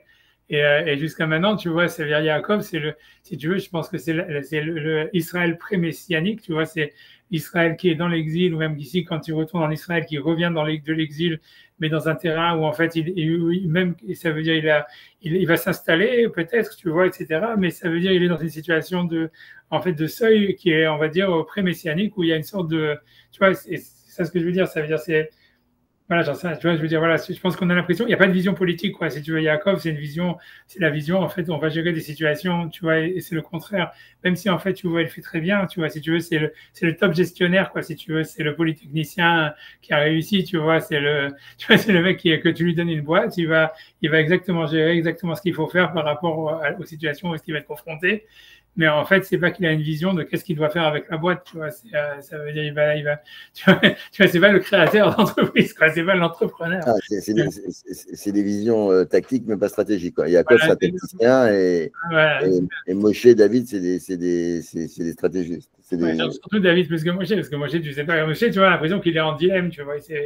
Il sait pas quoi faire. C'est pour ça qu'il va pas en Israël et tout ça, etc. Tu vois, ça veut dire, il oscille, tu vois, dans un truc. Tu vois, ça veut dire, c'est plutôt, ouais, Moshe, il est entre les deux et on a l'impression que c'est une sorte de David raté, quoi. Tu vois, ça veut dire parce qu'il ose pas. Tu vois, il a pas, tu vois, il ose pas, il ose jamais passer le Rubicon, quoi. Il est toujours, tu vois, c'est pour ça, tu vois, il est à la frontière, il reste sur le seuil et voilà, quoi. Mais la même stratégie qu'Yaakov quand il dit, mais de toute façon, tu nous as fait sortir d'Égypte, à quoi ça sert? Ouais. Jusqu'au bout de ta démarche. Je trouve ça bizarre comme argument. Jamais, je veux dire, c'est un truc que tu peux jamais utiliser, quoi. Tu peux pas dire à un mec, ouais, tu as commencé, alors fini. Non, je finis pas, quoi. Ça me plaît plus, va-t'en. L'argument, il me paraît, et c'est bizarre, il le prend plusieurs fois et c'est pas, moi je trouve pas. Ouais, non, je comprends ce que tu veux dire. Là, tu vois, mec, c'est pas un truc que je pourrais utiliser, enfin, j'ai jamais utilisé dans la vie, quoi. Je veux dire, jamais, quoi. Je vois pas comment. Ouais, non, c'est vrai. Un mec qui a investi, tu vas tout perdre, alors tu perds que la moitié. T'en fous, t'es Dieu en plus. C'est pas un investissement. Ouais, non, il faut être hyper naïf. Non, je dis ça, ceux qui réfléchissent comme ça, c'est les mecs comme moi, c'est les intellectuels, tu vois. Parce que comme tu vois, quand tu réfléchis sur des idées, tu vois, pour toi, c'est nécessaire qu'il y ait une cohérence. Donc, tu penses que tout le monde est cohérent, tu vois. Et donc, tu vois, ça veut dire, tu penses que c'est impossible qu'un type il se rétracte d'un engagement et tout ça. C'est pour ça que je vais toujours avoir. Les intellectuels, ils sont toujours avoir à cause de ça. Tu vois. Oui, d'accord. Ça veut dire, c'est parce que tu dis, voilà, ça veut dire, tu vois, si tu veux, le maral, il va pas changer d'avis en plein milieu, tu vois, sans avertir ou sans raison. Tu vois, parce que il n'y a jamais eu vraiment de client. En fait, je vous ai dit que la gadote, c'était bien, mais en fait, c'est nul. Tu vois, ça veut dire, tu vois, c'est ça l'histoire, c'est que quand tu vois, c'est les intellectuels, ils réfléchissent comme ça, tu vois, parce qu'ils sont habitués à une cohérence dans tout. Ah oui, parce que dans la vraie vie, les clients, ça change de vie. C'est pas comme ça. C'est pour ça que les intellectuels dans la vraie vie, c'est toujours, tu vois, un niveau qui reste dans le désert, quoi, tu vois, c'est ça l'histoire. C'est moins dangereux pour les autres que pour eux. Mais c'est ça l'idée, tu vois, je pense que c'est vraiment ça l'histoire, tu vois, c'est parce que, attends, je te dis, moi je sais parce que moi j'aurais réfléchi comme ça, parce que je sais pourquoi, c'est parce que dans les livres ça marche comme ça, si tu veux, c'est tout le travail d'intellectuel, c'est de trouver une cohérence, de retrouver, tu vois, une sorte de loi qui est immuable, tu vois, qui permet d'expliquer, tu vois, que ce soit dans la science ou dans les trucs comme ça. Donc toi, quand tu vas discuter avec quelqu'un ou quand tu réfléchis sur quelqu'un, tu t'attends à ce que le type, tu vois, en fait, il soit cohérent avec ce qu'il fait, il s'est engagé, il finit son engagement, c'est normal, tu vois, il n'a plus le raison de le finir, et alors, tu vois, ça veut dire, c'est pire que ça, parce que c'est vrai, il y a un besoin de cohérence des hommes, c'est-à-dire qu'un homme a besoin d'être cohérent avec lui-même, mais et c'est très contre-intuitif, son besoin de cohérence l'amène souvent à faire le contraire de ce qu'il pour pouvoir corriger le tir sur son objectif final, machin, il va faire le contraire de ce qu'il voulait au début pour rentrer, pour être cohérent avec lui-même.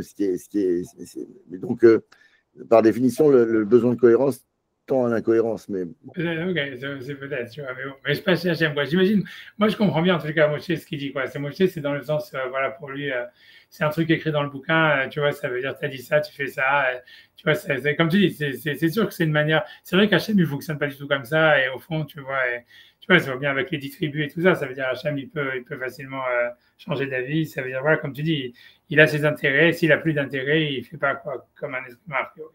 Tu vois, mais ça quelque part, tu vois, ça veut dire. Si le gars, il change, quoi. Je veux dire, c'est un prof, l'élève, il a été mauvais, il était mauvais. Je veux dire, pas parce que j'ai dit l'année dernière, j'ai fait passer la casque, l'année prochaine, il va la passer. S'il est mauvais, il est mauvais, c'est tout.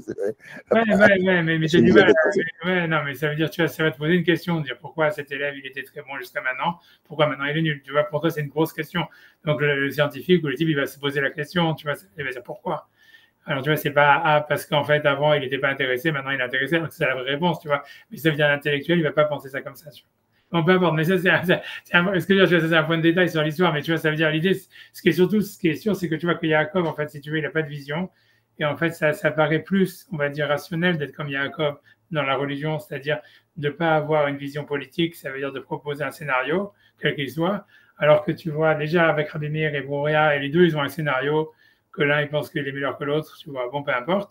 Mais on a l'impression que le Messie, en fait, David Ameller et tout ça, c'est celui qui va, et c'est ça l'idée du Messie, c'est d'avoir que le peuple d'Israël, il peut avoir une vision politique, tu vois, ça veut dire une vision, voilà, ça veut dire une vision de qu'est-ce qui devrait advenir, tu vois, pour le monde, pour l'univers, pour Israël.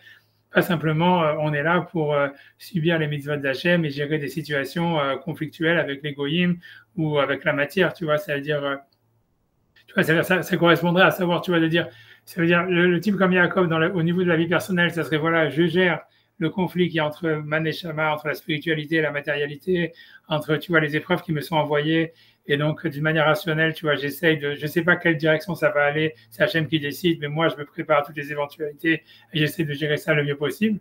Tu vois, ça, c'est la vision Yaakov. La vision David, c'est de dire, voilà, non, en fait, j'ai un but dans ma vie, ce but, c'est moi qui le choisis. Si je veux, je sais pas, j'en sais rien, je veux devenir quel que soit le but que la personne, elle s'est donné. Et je lui dis, après ça, ok, c'est ça mon but. Hachem il m'aide, oui, je peux prier pour qu'Hachem il m'aide, mais c'est moi qui décide le scénario. Et j'ai une vision de pourquoi je suis là et qu'est-ce que je veux faire avec ma vie, quoi. Et cette vision, si tu veux, elle m'est propre, c'est moi qui l'ai décidé. Et ça, tu vois, c'est David. Et tu vois, c'est ça le Messie, quoi, si tu veux. Mais tu vois, c'est tout, tu vois, ce que je veux dire, voilà, j'en sais rien, c'est tout, c'était assez important. Mais ce que voilà, ce que je veux dire, en tous les cas, a priori, Rabbi Meir, est-ce que la Gemara, elle veut dire que Rabbi Meir et Brouria par rapport à Yaakov, c'est déjà, il y a quelque chose déjà de messianique dedans. C'est vrai, tu vois, moi je pense que ça veut dire, c'est que Rabbi Meir, comme étant l'auteur des Mishnayot, tu vois, c'est comme si, tu vois, ça veut dire, ce que ça veut dire, c'est que dans le Talmud, ça veut dire, dans le Talmud, il y aurait comme une sorte de chemin à mi-chemin, il y aurait comme une sorte de quelque chose à mi-chemin entre la vision messianique de David, que c'est ça veut dire un volontarisme politique très défini et clairement affiché et revendiqué devant Hachem, et quelque chose qui serait de l'ordre de la passivité de Yaakov, où c'est juste, tu vois, on gère une situation et on essaye d'être prêt à toutes les éventualités. C'est comme si tu vois Rabbi Meir et Brouria, c'est le Talmud, ça veut dire la Mishnah et la Gemara, si on veut. En fait, ça veut dire c'est quelque chose qui est à mi-chemin. Ça veut dire que si on étudie le Talmud, si on voit les sages, ils ont une vision. Tu vois, ça veut dire que ce soit, tu vois, que les fautes disparaissent ou que les fautifs disparaissent. Mais il y aurait une vision proactive. Ça veut dire, ça donnerait une direction d'action. Ça veut dire, voilà, qui serait en fait moins passive que celle de Yaakov, mais en même temps pas aussi déterminée que celle de David, quoi. Tu vois, comme s'il y avait un chemin, tu vois, ça veut dire un truc comme ça, tu vois. Parce qu'on voit que, grosso modo, ça définirait un peu la démocratie, tout ce machin-là, tu vois. C'est-à-dire, ce que tu vois dans le Sanhedrin, c'était fait avec un vote, c'était, tu vois, c'est les Chachamim qui décidaient à la majorité. Donc, ça déciderait, tu vois, que la Brabanel, à chaque fois, il dit que non, en fait, c'est la démocratie, l'époque messianique, elle sera démocrate, ça sera la démocratie, pas la royauté. C'est un petit peu la même chose, tu vois, c'est dire, en fait, voilà, on voit bien ici Rabbi Meir discute avec sa femme, même sur ça. C'est l'idée de dire que, ouais, on peut avoir une direction, mais une direction qui est peut-être pas aussi, on va dire, ça veut dire aussi volontariste, aussi définie, aussi, tu vois, voilà, je sais pas, aussi, voilà, affichée, aussi déterminée que celle de David ou d'un roi, quoi. Peut-être ça veut dire un truc comme ça, tu vois. Mais c'est clair aussi que tu vois qu'on voit bien en fait que les véritables choix politiques, c'est en fait c'est comment dealer avec les ennemis, quoi. C'est là en fait où il y a le véritable choix politique. Ça veut dire les autres choix qui sont de dire comment partager les richesses. En fait, on voit bien que c'est des choix vraiment très secondaires, tu vois. Et qu'en fait, tu vois, bon après, si tu veux, si tu vois, c'est pour ça que la Gemara, tu vois, par l'histoire de la Tzedaka, du Maaser, de tous ces machins-là, elle en parle peu, tu vois. Mais ça veut dire, mais ça veut dire, grosso modo, c'est des questions secondaires en fait dans la politique. La véritable question politique, c'est comment ça veut dire comment je me comporte face à un ennemi, quoi. Est-ce que je me comporte d'une manière. En fait, il y a différentes options possibles, on voit. Ça veut dire, on peut avoir une option, tu vois, gestion du conflit, tu vois, Yaakov Avinu, tu vois, on peut avoir une gestion à la David Ameller hyper, tu vois, ça veut dire proactive, on décide d'attaquer. On peut avoir une gestion, j'en sais rien, tu vois, comme la femme de Rabbi Meir, je sais pas quoi, on va essayer de changer la culture, on va essayer de changer, si tu veux, les causes culturelles qui créent le conflit, ou j'en sais rien. Mais ça veut dire, tu vois, mais voilà, mais ça veut dire, c'est là où ça se joue en réalité, on a l'impression, c'est là où ça se joue, et voilà, et ça veut dire, voilà, j'en sais rien, je sais pas quoi dire d'autre. C'est intéressant, ça veut dire. J'en sais rien, je pense pas qu'il y a une solution. Ça veut dire, il n'y a pas une bonne. Ça veut dire, voilà, c'est pas écrit, quoi. Ça veut dire, à mon avis, encore une fois, c'est des options qu'Hachem il laisse au clan d'Israël, de laquelle il veut choisir, quoi. Ça veut dire, c'est comme, tu vois, voilà, à mon avis, tu vois, j'en sais rien. Dans tous les cas, lui, je reviens sur Rabbi Massam. Ce que je veux dire, en tout cas, moi, ce que je pense qu'il faut remarquer dans cette histoire-là, c'est que, a priori, et Rabbi Meir et Brouria, ils sont questionnables sur le fait qu'ils proposent des scénarios à Hachem dans leur tefila. Parce que tu vois, normalement, tu vois, c'est pas à choisir, quoi. Tu vois, ils doivent simplement dire, voilà, s'il y a des mecs qui m'embêtent, parce que c'est ça l'histoire, on a l'impression que c'est des gros bras qui attaquent Rabbi Meir. Tu vois, ils doivent simplement dire, OK, protège-nous de ces gros bras. Après, comment, j'en sais rien, qu'ils fassent teshuva ou qu'ils meurent, on s'en fout, tu vois, ça veut dire, tu vois, c'est pas notre business, tu vois, on va dire. Mais tu vois que les deux, ils proposent une solution à Hachem, quoi. Et ça veut dire que déjà, tu retrouves, chez David Ameller, tu retrouves ça d'une manière beaucoup plus, on va dire, voilà, ça veut dire beaucoup plus, comment dire, encore plus, j'en sais rien, encore plus déterminé. Mais ce qui est intéressant, je sais pas, après ça, il y a encore beaucoup d'autres choses à parler. Ça veut dire, je peux dire encore une dernière idée, mais je sais pas si ça vous saoule ou pas, mais ça veut dire une dernière idée que tu vois, c'est que on voit que David Ameller, d'un côté, comment ça veut dire, il est hyper passif. Ça veut dire, ce qui est super intéressant, c'est que, parce que ce qui fait que David Ameller, si tu veux, Hachem, il décide d'aider David Ameller dans tout ce qu'il fait, c'est parce qu'en fait, la première bataille où Hachem, justement, il lui interdit d'attaquer, tant qu'il n'y a pas un vent qui a soufflé dans les saules. Et les ennemis qui se rapprochent, et disent il faut tirer, il faut tirer. Et David, il dit non, le prophète, il a dit non, non, non, non. Et jusqu'à finalement, la dernière seconde, il y a le vent qui souffle, et à ce moment-là, il truc. Mais c'est après, si je veux, parce que cette épreuve, elle avait été donnée au roi Shaoul, et Shaoul, lui, il n'avait pas surmonté. Tu vois, Shmuel, il lui avait dit attends-moi avant de commencer la bataille. Et lui, il avait vu les Amalekim qui attaquaient, il avait décidé de partir, lui, à l'attaque en premier. Et c'est à cause de ça que Hachem dit voilà, ok, tu n'auras pas la royauté pour tes enfants, etc. Mais ça veut dire qu'on a l'impression qu'il y a une sorte de. Ça veut dire la relation entre actif, tu vois, passif, par rapport à Hachem et le peuple d'Israël, en fait, on a l'impression que c'est. Ça veut dire, si tu veux, toi, on a l'impression d'être super proactif, ça veut dire avoir ton mot à dire ou être celui qui va décider quel est le futur du peuple d'Israël, tu vois, on va dire comme David. En fait, il faut que d'un côté, tu aies aussi une question, un côté d'acceptance totale où tu décides d'être complètement passif quelque part, tu vois.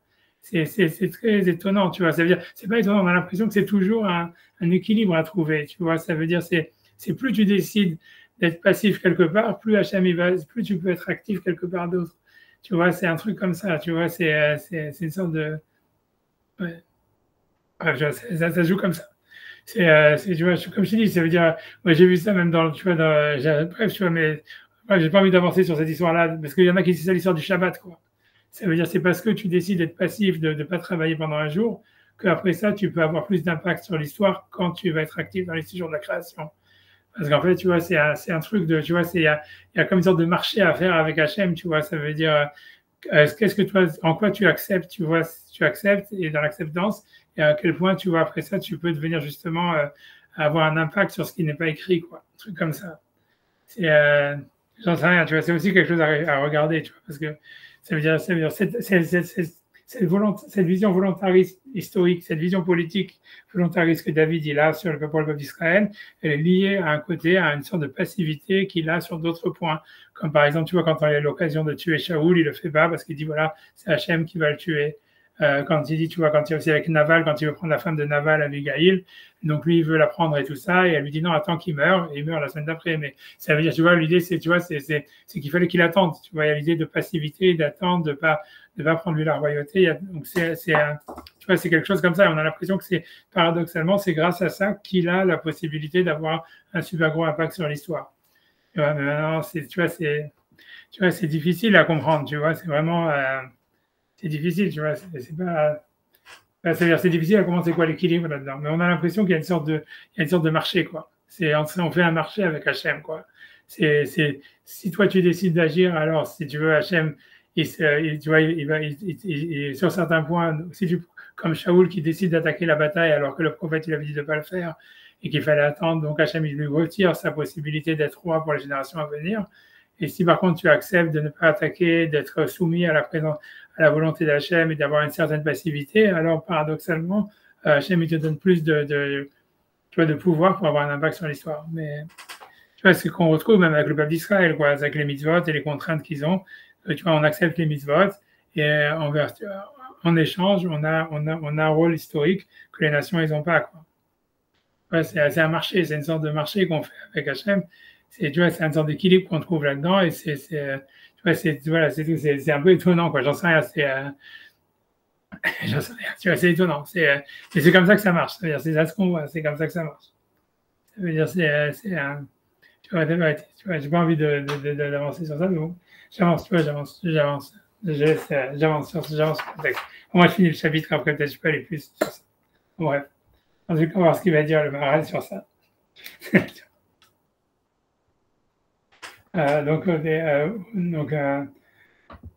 Ok, 2 secondes.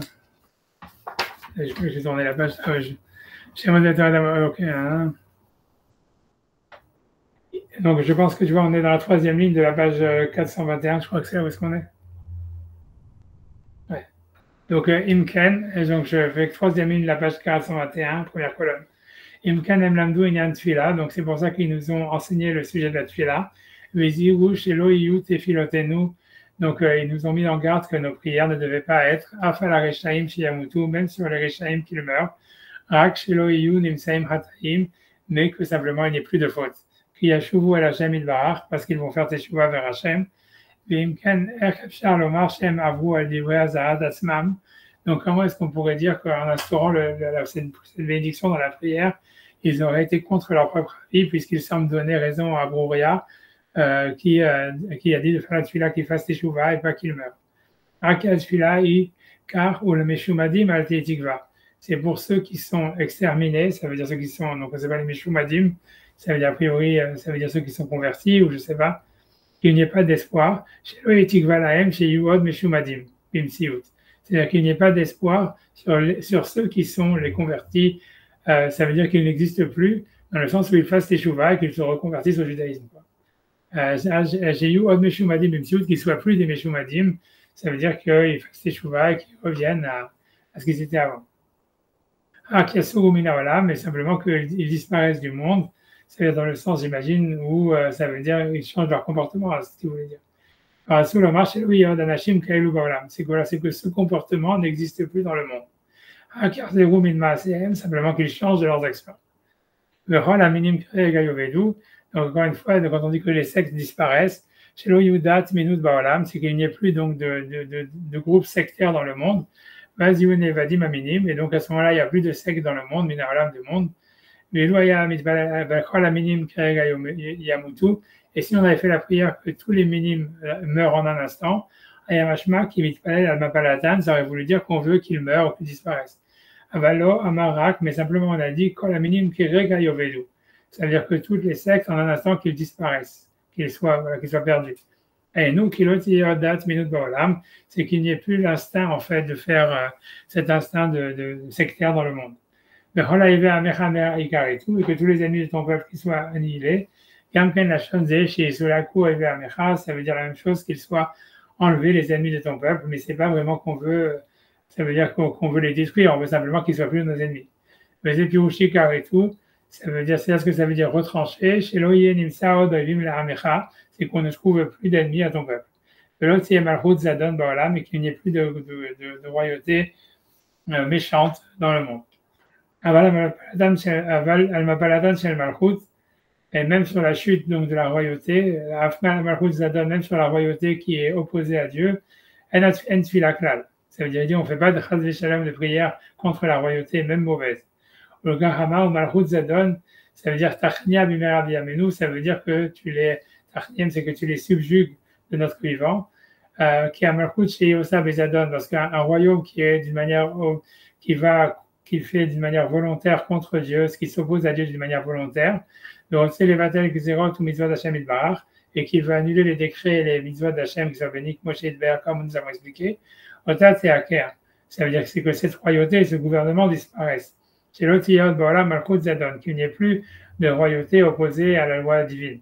Mais une Nefar Malchut Zadon, et donc ce renversement, il ne se fait pas par la disparition du gouvernement, mais par le changement de comportement des dirigeants. Mais une Nefar Malchut Zadon, chez l'O Lev Zadon, c'est qu'il n'y ait plus de cœur pour faire le mal. Et qu'il soit au contraire soumis à la présence d'Hachem. Baz loye Malchut Zadon, la vie et bene Adam inadat, et donc il n'y ait plus donc une royauté qui s'oppose à Hachem pour les obliger à transgresser la religion. Les kabel xerot mitzvot shel Hachem Yitbarach, en les empêchant de recevoir les décrets et les mitzvot du Dieu béni. Donc, toutes les choses que nous avons mentionnées, ça ne parle pas de leur disparition ou de leur chute. Simplement, c'est qu'Hachem, il enlève ce mauvais comportement ou cette mauvaise chose de leur cœur vers Zerobitchouva et qu'ils fassent les Chouva. Donc, on voit que toutes les paroles desquelles ils ont parlé, Sarah Dibérou, donc ça veut dire ceux qui sont opposés au Talmud en disant voilà, ils demandent de maudire les chrétiens, etc. Donc, c'est pas vrai, c'est juste que c'est une prière contre les mauvaises idéologies, pas contre les personnes. Et alors qu'eux-mêmes ils étaient venus dire qu'il ne fallait pas le faire, c'est-à-dire qu'il ne fallait pas prier pour la chute des Rechaïm, simplement qu'ils fassent les Shuvah. Hajou Alemra, Shem Asou, ils ont pensé que c'est eux qui avaient fait le mal. Et sur ça, le cœur d'un homme doit saigner, Vedaï baiser, et c'est suffisant comme ça. Ok. Ouais, tu vois, j'en sais rien, tu vois, j'ai avancé. Moi, j'en sais rien. À mon avis, c'est bon, c'est un peu c'est de la poudre à l'œil, mais c'est plus complexe que ça, quoi, c'est sûr. C'est comme tu vois, c'est sûr que voilà, c'est ce qu'on voit, c'est quand tu parles du naufrage intellectuel de Finkielkraut et tout ça, mais ça veut dire, tu vois, c'est la même chose, ça veut dire c'est difficile de dealer avec la violence, avec le fait qu'on a des ennemis, avec le fait qu'il y a, voilà, ça veut dire que, voilà, ça veut dire la vie, elle est faite il y a des conflits dans le monde, il y a de la violence, il y a des gens qui veulent te tuer. Et donc, ça veut dire, c'est difficile de dire, ah, voilà, il faut les aimer, les embrasser, tu vois, et leur donner un carton d'invitation en disant, venez nous égorger, soyez le bienvenu, vous allez rescourir avec un verre de champagne, tu vois, mais ça veut dire, mais tu vois ce que je veux dire, c'est ça le point, tu vois, alors c'est vrai que c'est problématique au niveau idéologique, ça veut dire, voilà, si tu dis que voilà, qu'il y a un Dieu unique, il y a tout ça, etc., et que, voilà, on est tous des êtres humains et compagnie, ça veut dire, comment tu peux gérer cette situation, ça veut dire comment l'expliquer et comment la gérer, c'est vraiment une question compliquée, tu vois, c'est sûr, je veux dire, il n'y a pas de... Ça veut dire, je ne sais pas quoi dire, ça veut dire, c'est sûr que c'est difficile à gérer, c'est difficile à comprendre et c'est difficile à gérer, mais c'est une réalité. Et voilà, après ça, c'est tout. Après ça, voilà, j'en sais rien. Après ça, je pense que l'être humain, ça veut dire, il doit se prendre, il doit complètement être centré sur lui-même, quoi. C'est tout. Il n'a pas le choix. Ça veut dire, c'est ce qu'Hachem il a voulu, quoi. Ça veut dire, c'est tout, tu vois. Et donc, voilà, je pense pas que pour moi que ça soit, voilà, on voit bien dans la paracha, dans la Torah, que voilà, il prie pour la destruction des ennemis d'Israël. Tu vois, toujours, tu vois. Et c'est parce que voilà, ça veut dire, je sais pas quoi dire. Ça veut dire, on peut pas juste, surtout quand on est, ça veut dire quand on a été agressé, ça veut dire quand on est agressé, même si après ça, tu peux dire l'agression, elle est terminée ou elle n'est pas terminée en réalité, mais dans notre cas, mais je veux dire, à partir du moment où, là, si tu veux, il y a une revendication de la part de l'autre de détruire Israël, etc., une revendication affichée, ça veut dire, il n'y a pas besoin d'une autre justification pour utiliser la violence face à l'agresseur. Je veux dire, je vois pas pourquoi il y aurait besoin d'une justification. Tu vois ce que je veux dire? Ça suffit, tu vois, c'est tout. Et ça veut dire jusqu'à ce que l'autre échange d'avis, au moins, tu vois. Mais c'est tout, tu vois ce que je veux dire. Je veux dire, mais c'est sûr, c'est difficile à comprendre, on va dire. D'une manière, ça veut dire comment est-ce que la Torah, elle peut penser ça, comment Hachem peut faire ça, comment c'est possible que c'est ça l'essence du monde. Mais voilà, mais ça veut dire, tu vois, je pense que voilà, c'est difficile à comprendre. Mais bon, voilà, c'est-à-dire Justement, si tu veux, là, quand on réagit comme tu dis, enfin, quand on envisage les choses comme tu le dis, c'est réellement prendre en compte l'autre. C'est prendre en compte réellement son désir, son opinion, ce qu'il dit. Écoutez, là, le problème, ce qui se passe, c'est que tous ces intellectuels de gauche, ils n'écoutent qu'eux-mêmes, quoi. Ils sont dans leur monde. Il n'y a pas d'ouverture à ce que te dit l'autre. Bon, l'autre, il peut aller jusqu'à te dire qu'il veut te tuer, qu'il veut t'exterminer, qu'il veut te liquider. Donc, je pense que, bon, ce que disent beaucoup de gens, cette fois-ci, il faut prendre les gens au mot, quoi. Quand ils te disent qu'ils veulent te tuer, il faut les prendre au mot. C'est très sérieux, si tu veux. Et voilà, ça nécessite de mettre des stratégies en place pour justement éviter d'être complètement démuni. Je ne sais pas si j'ai l'impression que, bon, jusqu'à présent, Israël, il est plutôt encore, on va dire, dans la stratégie d'Yaakov que tu as bien décrite, c'est-à-dire on essaye de s'adapter, de mettre en place des stratégies, etc., de gagner du temps. C'est le gros truc, ici, gagner du temps. Mais effectivement, c'est par exemple, c'est criant, le problème de cette guerre, c'est que il y a une nécessité effectivement d'une vision. Il y a un besoin énorme d'une vision. Tout le monde le sent, mais personne n'ose le dire, quoi. C'est un énorme. Personne n'ose le. Mais il y a une demande. Je pense qu'il y a une véritable demande, il y a une attente, etc.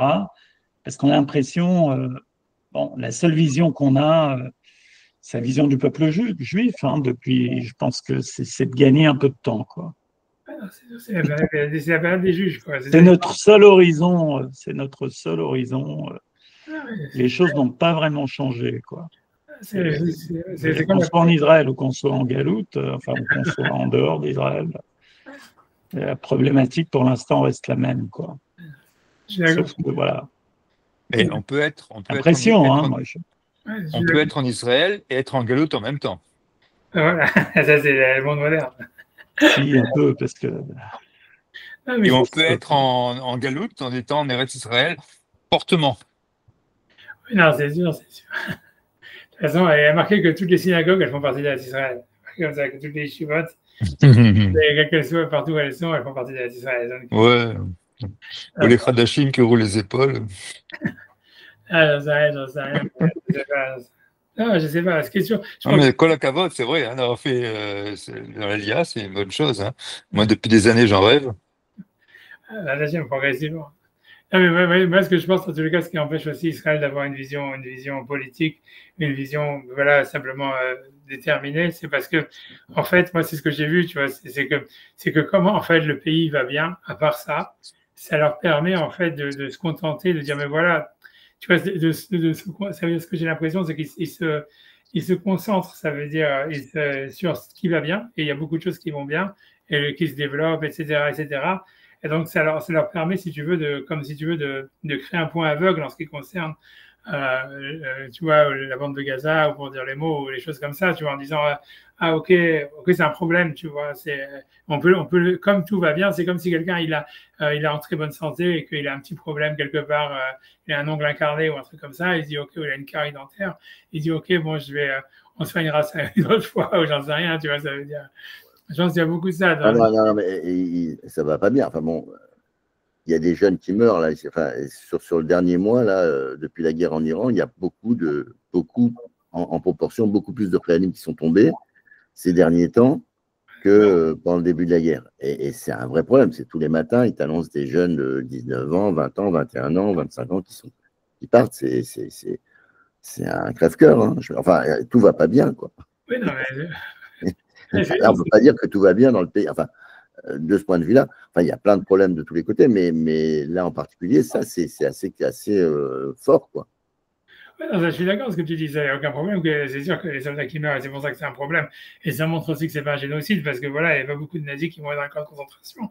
Mais, tu vois, mais ça veut dire, mais ce que je veux dire, mais à part ça, j'en sais rien, je sais pas quoi dire. C'est sûr que c'est un problème. Et si tu veux, moi, ce que je vois, c'est que si tu veux, quand tu regardes le pays, ça veut dire, moi, ce que je vois, parce que comme moi, tu vois, parce que quand il y avait ma fille qui est dans l'armée et tout ça, et qu'il y avait le TKS et les machins, tout ça, tu vois, en fait, qu'ils sont tellement focus sur le fait, et ils ont raison, ils sont tellement fiers, en fait, de comment, en fait, tu vois, le pays se développe et comment, en fait, d'une manière générale, en fait, si tu veux, tu vois, c'est un pays qui est plein d'espoir, plein de vie, plein de développement, en fait, tu vois.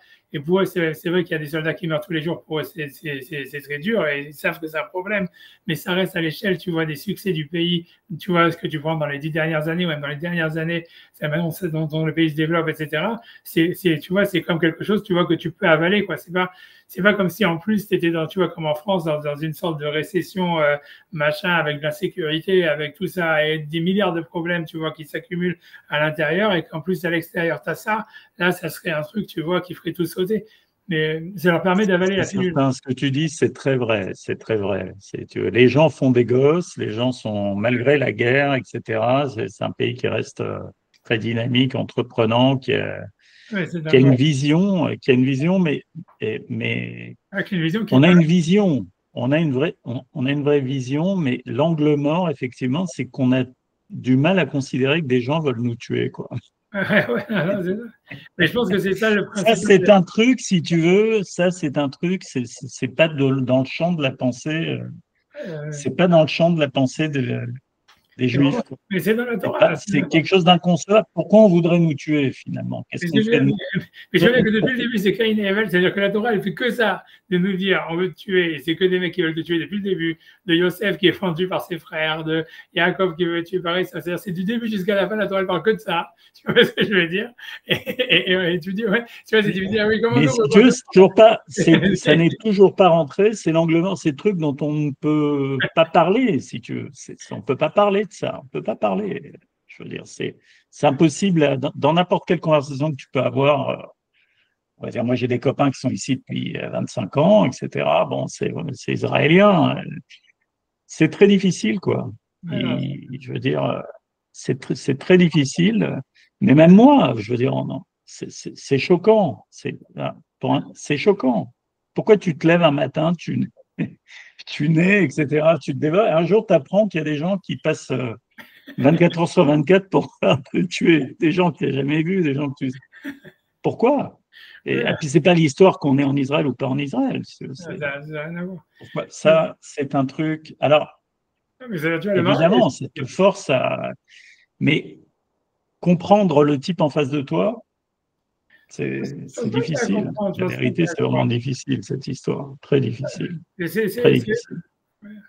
Mais je pense que la vérité, ouais, c'est parce que voilà, c'est à l'intérieur de nous, c'est la même violence. Il faut le savoir, tu vois. Et je pense, tu vois, comme je dis, Rabbi Yocham lui veut dire que toute cette violence à l'extérieur, elle vient du fait, c'est pour mettre en garde, pour révéler l'homme de la violence qu'il y a à l'intérieur de lui-même, tu vois. Et ça veut dire, je pense qu'il y a beaucoup de ça, tu vois. C'est parce que, tu vois, le vrai problème de tout ça, c'est que, en fait, tu vois, c'est comme Yaakov, tu vois, si Dieu reprend l'histoire de Yaakov, que après, tu vois, qu'il fait tout son truc, il a la rencontre avec Esav, que tout paraît être une victoire, il se bat contre l'ange, il bat l'ange, tu vois, des trucs comme ça. Après ça, hop, tu vois, t'as le viol de Dina, t'as tout ça, et on a l'impression, tu vois, t'as la vente de Yosef, et ça, tout de suite, ça part ça veut dire, ça rentre dans un marasme, tu vois, et on dit parce qu'il a voulu s'installer, il était content, et en fait, tu vois, je sais pas comment expliquer, tu vois, il y a une, je pense pas que, tu vois, c'est-à-dire, au fond, tu vois, ça veut dire l'homme, il n'est pas fait, Tu vois, c'est ce que le rabbin me disait. Moi, quand on m'avait dit ça, quand j'étais jeune, j'étais complètement révolté par ça. Mais lui, il disait, tu vois, l'homme, il n'est pas fait pour vivre, pour chercher un équilibre et pour vivre dans l'équilibre. Tu vois, ça veut dire un homme, ça veut dire, je me rappelle, tu vois, Rabbeinu, il disait toujours comme ça, un gars avait vécu les deux guerres, etc. Lui, il disait toujours, quelqu'un qui pense, en fait, tu vois, qu'il a trouvé l'équilibre, c'est clair, en fait, qu'il a, il est dans le chemin de ça veut dire, du marasme, tu vois, ça veut dire, parce que pour lui, en fait, l'idée, si tu veux, je pense que la véritable, si tu veux, c'est un peu comme le vélo, tu vois, c'est que tu es obligé d'avancer si tu veux pas perdre l'équilibre. Si tu veux, un peu l'histoire, c'est comme ça, c'est tant que tu n'as pas une vision, en fait, si tu veux, très déterminé de qu'est-ce que tu veux faire, ou qu'est-ce que tu vois le peuple d'Israël doit faire, ou dans quel sens l'histoire elle doit aller, automatiquement, tu vas tomber, tu vois. Ça veut dire, tu peux pas rester calme, tu vois, comme Yaakov, on va gérer, tu vois, on est des situations, parce que c'est, tu vois, c'est comme ça veut dire, tu vois, les deux guerres, en fait, elles sont arrivées pour ça, tout allait très bien, tu vois, c'est pour ça que tout le monde se dit, voilà, tout allait très bien, pourquoi il y a eu la guerre? Ben, la réponse, c'est oui, c'est parce que tout allait très bien qu'il y a eu la guerre. C'est parce que les gens, ils savaient plus où aller, ils savaient plus quoi faire, ils n'avaient plus de vision. Donc, automatiquement, ça t'amène le marasme. Tu vois, c'est comme Yaakov qui s'installe en Israël, tout va bien. Et c'est justement pour ça que ça devient des catastrophes et des catastrophes, tu vois, à l'infini, quoi. Et c'est clair que la vision principale politique, c'est comment gérer la relation à la haine, quoi. Ça veut dire, c'est comment se battre contre ses ennemis. On voit bien que David Ameller, tu vois, c'est lui le Mashiach, et qu'est-ce qu'il fait? Il fait des guerres. Tu vois, c'est ça tout son travail, pratiquement. Tu vois, mais c'est parce que c'est ça, tu vois, c'est ça la vision. C'est de là où ça vient une vision. C'est comment tu gères. Tu vois, ça veut dire comment tu gères la relation, si tu veux, si tu veux, à la haine de l'autre. Tu vois, c'est ça ce qui va donner une orientation. Même, c'est la même chose, tu vois, quand tu parles. Tu sais, la chance que nous on a, c'est que l'ego, pour avoir des visions, ils sont obligés d'attaquer les autres. Nous, on n'a même pas besoin. Ils viennent nous attaquer à nous. Tu vois, sans qu'on fasse rien. C'est parce qu'Hachem, tu vois, ça veut dire, ils s'obligent. Tu vois, ça veut dire. Donc, il nous oblige à avoir une vision. Tu vois, il veut nous obliger, c'est tout. Mais si tu veux, je sais pas comment dire. C'est ça le but, c'est ça le sens. Tu vois. Après ça, c'est comme tu dis. C'est ça ce qu'Hachem il attend, tu vois, grosso modo. C'est si tu regardes la Torah sans vraiment, c'est-à-dire sans tricher, tu vois que c'est que une histoire de la violence. C'est depuis le début, il y a la haine, et depuis le début. Tu vois, il y a la jalousie, la haine, et une haine vraiment, ça veut dire meurtrière, quoi, de Caïn qui tue Abel, de Ishmaël qui veut tuer Yitzhak, de Yaakov, Esav qui veut tuer Yaakov, même la vente de Yosef, c'est même les Juifs entre eux. Ça veut dire il y a la haine, tu vois, de celui qui représente la spiritualité. Ça veut dire il y a quelque chose, tu vois. Pourquoi c'est comme ça c'est, tu vois, c'est compliqué, on peut pas comprendre. Ça veut dire c'est en fait, si tu veux une lecture simple, c'est parce qu'on a l'impression que tout commence par la haine de Chava envers Dieu. Et tu vois, on a l'impression, voilà, c'est inhérent, quoi. Hachem, on a du mal à supporter quelque chose, tu vois, qui nous bribe, qui est au-dessus de nous, tu vois. Et donc, si on ne peut pas s'attaquer à Dieu lui-même, alors on va s'attaquer à celui qui est le plus proche de lui, tu vois.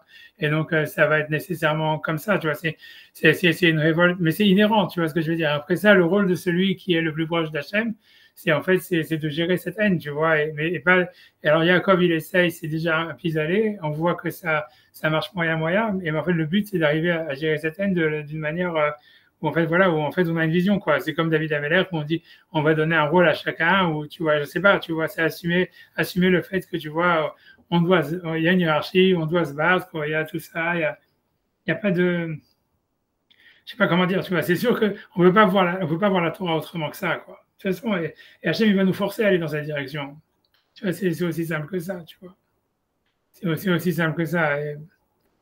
Et de toutes les manières, ce que je veux dire, tu vois, ce que tu vas prendre de cette histoire-là du nazisme, c'est que, tu vois, c'est ce que tu vas prendre la différence avec l'exil, c'est que l'amour des goïms pour les juifs, c'est en général la plus grande haine possible, tu vois. C'est-à-dire que pour eux, tout ce qu'ils veulent avec cette haine, avec ces cadeaux, avec cette, disant, intégrez-vous, on vous donne des droits, on vous donne ci, on vous donne ça, ce qu'ils veulent, en fait, c'est nous détruire. Simplement, tu vois, ils savent que d'abord, avant de nous détruire, ils doivent nous attirer. Alors, tu vois, mais au fond, c'est un symptôme de la haine, tu vois. Tu vois, c'est aussi pire que les types à Gaza qui disent on va vous tuer ou machin, blablabla. C'est l'expression de la même chose, tu vois. Et donc, tu vois ce que je veux dire. C'est après ça, voilà, maintenant, tu vois, ça veut dire après ça, et le peuple d'Israël, tu vois bien aussi une autre chose. Tu vois bien qu'Hachem, il a donné la victoire à Israël, tu vois. Ça veut dire, on le voit, ça veut dire aussi miraculeux que ça soit, comment ça se passe, etc. Ça veut dire, tu vois, c'est donc Hachem, il veut que maintenant, tu vois, qu'Israël, il assume, tu vois, sa position tu vois, voilà, de leader, et de l'humanité, tout ça, etc. Et ça se passe, tu vois, par ça, tu vois. Ce que je te dis, c'est tout. Hein. Je ne sais pas quoi dire d'autre, tu vois, je sais pas quoi dire d'autre. C'est évident, mais je sais pas, comme tu dis, c'est facile à dire, c'est difficile à faire, tu vois. Je sais pas pourquoi, honnêtement, je sais pas. Mais ça a l'air d'être difficile à faire. Tu vois, j'en sais rien, tu vois, c'est whatever it is. Ah non, j'en sais rien, on peut avancer sur le. J'en sais rien, mais c'est pas ce que, voilà, j'en sais rien, tu vois. Mais ce que je voulais dire, à part ça, je veux dire simplement parce que je retourne. Je vais simplement dire sur une idée après ça, je sais pas, ce que j'aurais dit ce matin, ça, à la choule, ils étaient contents, alors je vais vous le dire à vous aussi. Hein.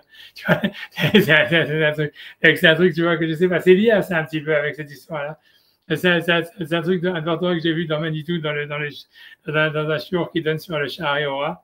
Tu vois, à mon avis, c'est pas de lui, tu vois, mais je sais pas comme lui cite pas sa source, donc je sais pas, ça vient je pense pas parce que lui, il parle, il dit simplement, il dit, c'est un truc qui est lié sur, simplement sur, après, on peut le lier sur Shabbat, mais c'est un truc très général. C'est un peu lié avec ce que j'avais dit avec David, mais il dit, en fait, c'est que quand tu regardes dans le Kiddush de Shabbat, quand tu regardes dans le passage qui parle de Shabbat, il y a marqué, Vaïmar Elohim et Yom HaShevi Vaïkadesh Oto. Ça veut dire Elohim, il a béni le 7e jour, il a sanctifié. Et en fait, quand tu regardes d'une manière générale, à chaque fois qu'on parle de Baruch et de Kadosh, en fait, à chaque fois, c'est toujours, d'abord, on dit Kadosh, après Baruch. Si, par exemple, tu vois, dans la Kedusha des Malachim, ils disent Kadosh, Kadosh, et après ça, ils disent Baruch HaKadosh Mekomo. Toujours, tu vois, d'abord, l'ordre est toujours, d'abord c'est Kadosh, après c'est Baruch. Alors que ici, tu vois, quand on nous parle de Elohim qui bénit le Shabbat, on dit Vaïvar Elohim Atir Hashem Kadesh Oto, ensuite il a été Kadesh Oto. Et tu vois, lui dit, tu vois, donc lui dit, il prend ça comme l'idée de comprendre c'est quoi le concept de Kadosh et c'est quoi le concept de Baruch. Et il dit, en fait, quand tu regardes, tu vois, dans un mariage, tu vois, ça veut dire que la cérémonie du mariage, elle est faite de 2 parties. Et la première partie, il y a le Kiddushin. Ça veut dire, ça, c'est un truc que j'avais jamais compris d'ailleurs jusqu'à maintenant. Mais ça veut dire, tu vois, c'est la partie de Kiddushin, en réalité, tu vois, c'est quand le mari donne la bague à la femme, il dit, voilà, tu es sanctifié.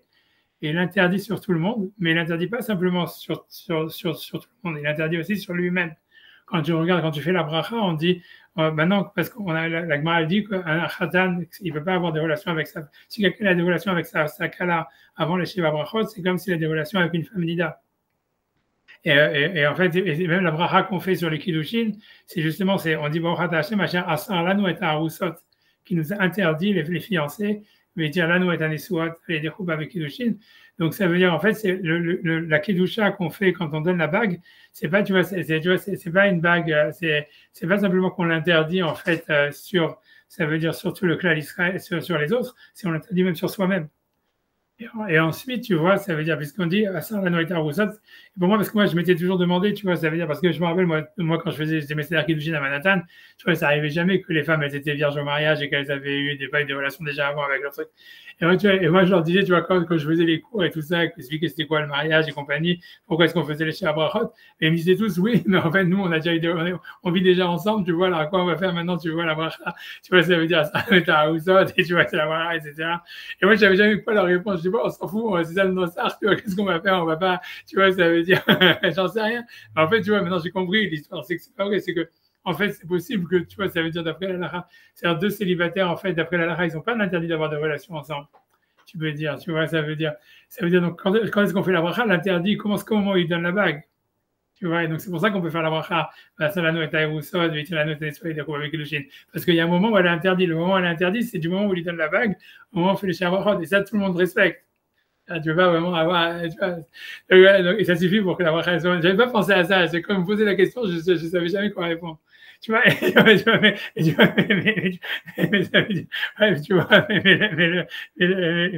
en tous les cas, voilà, donc il y a d'abord il interdit, et ça c'est la kedusha. Et ensuite, tu vois, par la bracha, on se permet la chose. Ça veut dire, tu vois, j'ai fait les shiva brachot, et la femme, elle devient permis à son mari par la bracha. Mais d'abord, il y a l'étape de la kedusha, ensuite de la bracha. Lui, tu vois, il dit là-bas, il dit c'est la même chose avec l'histoire des brachot en général, puisque la Gemara dit que avant que tu fasses la bracha, c'est comme tout le monde, il appartient à Hachem, et c'est par la bracha, on dit, comme la Gemara dans brachot, elle dit, elle est très connue, qui dit Hachem arrête Soumloa, etc. Hachem, il lui appartient à toute la terre. Et après ça, après la bracha, elle est marquée arrête Nathan livne Adam, et la terre, il a donné à l'homme, ça c'est après la bracha. Ça veut dire en fait que la bracha, elle te permet, en fait, si tu veux, de profiter de la chose. Mais l'idée, c'est qu'avant que tu puisses profiter de la chose, il faut d'abord que tu te l'interdises. Ça veut dire, et qu'en l'interdisant, c'est pour ça qu'il faut dire kadosh, il faut d'abord des kiddushin, et ensuite tu peux dire qu'il y a une bracha dans la chose que tu reçois, parce qu'en fait, si tu veux, c'est Hachem, il te la donne, si tu veux. Et en fait, l'idée, tu vois, dans cette histoire-là de kadosh et baruch, ça veut dire, voilà, je m'interdis l'idée dans la bracha, par exemple, de shakol sur un café, c'est comme j'ai pas le droit de boire le café avant de faire shakol, donc je me le suis interdit, donc il est kadosh, et donc, paradoxalement, c'est grâce à ça qu'il peut y avoir de la bracha dans le café quand je vais boire, après si tu veux, après avoir fait shakol, parce que c'est Hachem qui me le donne. Et tu vois, et tout le monde, tout fonctionne comme ça, tu vois, ça veut dire, en fait, c'est comme c'est un échange entre Hachem et l'homme. Ça veut dire, je sais pas ce qui s'est passé.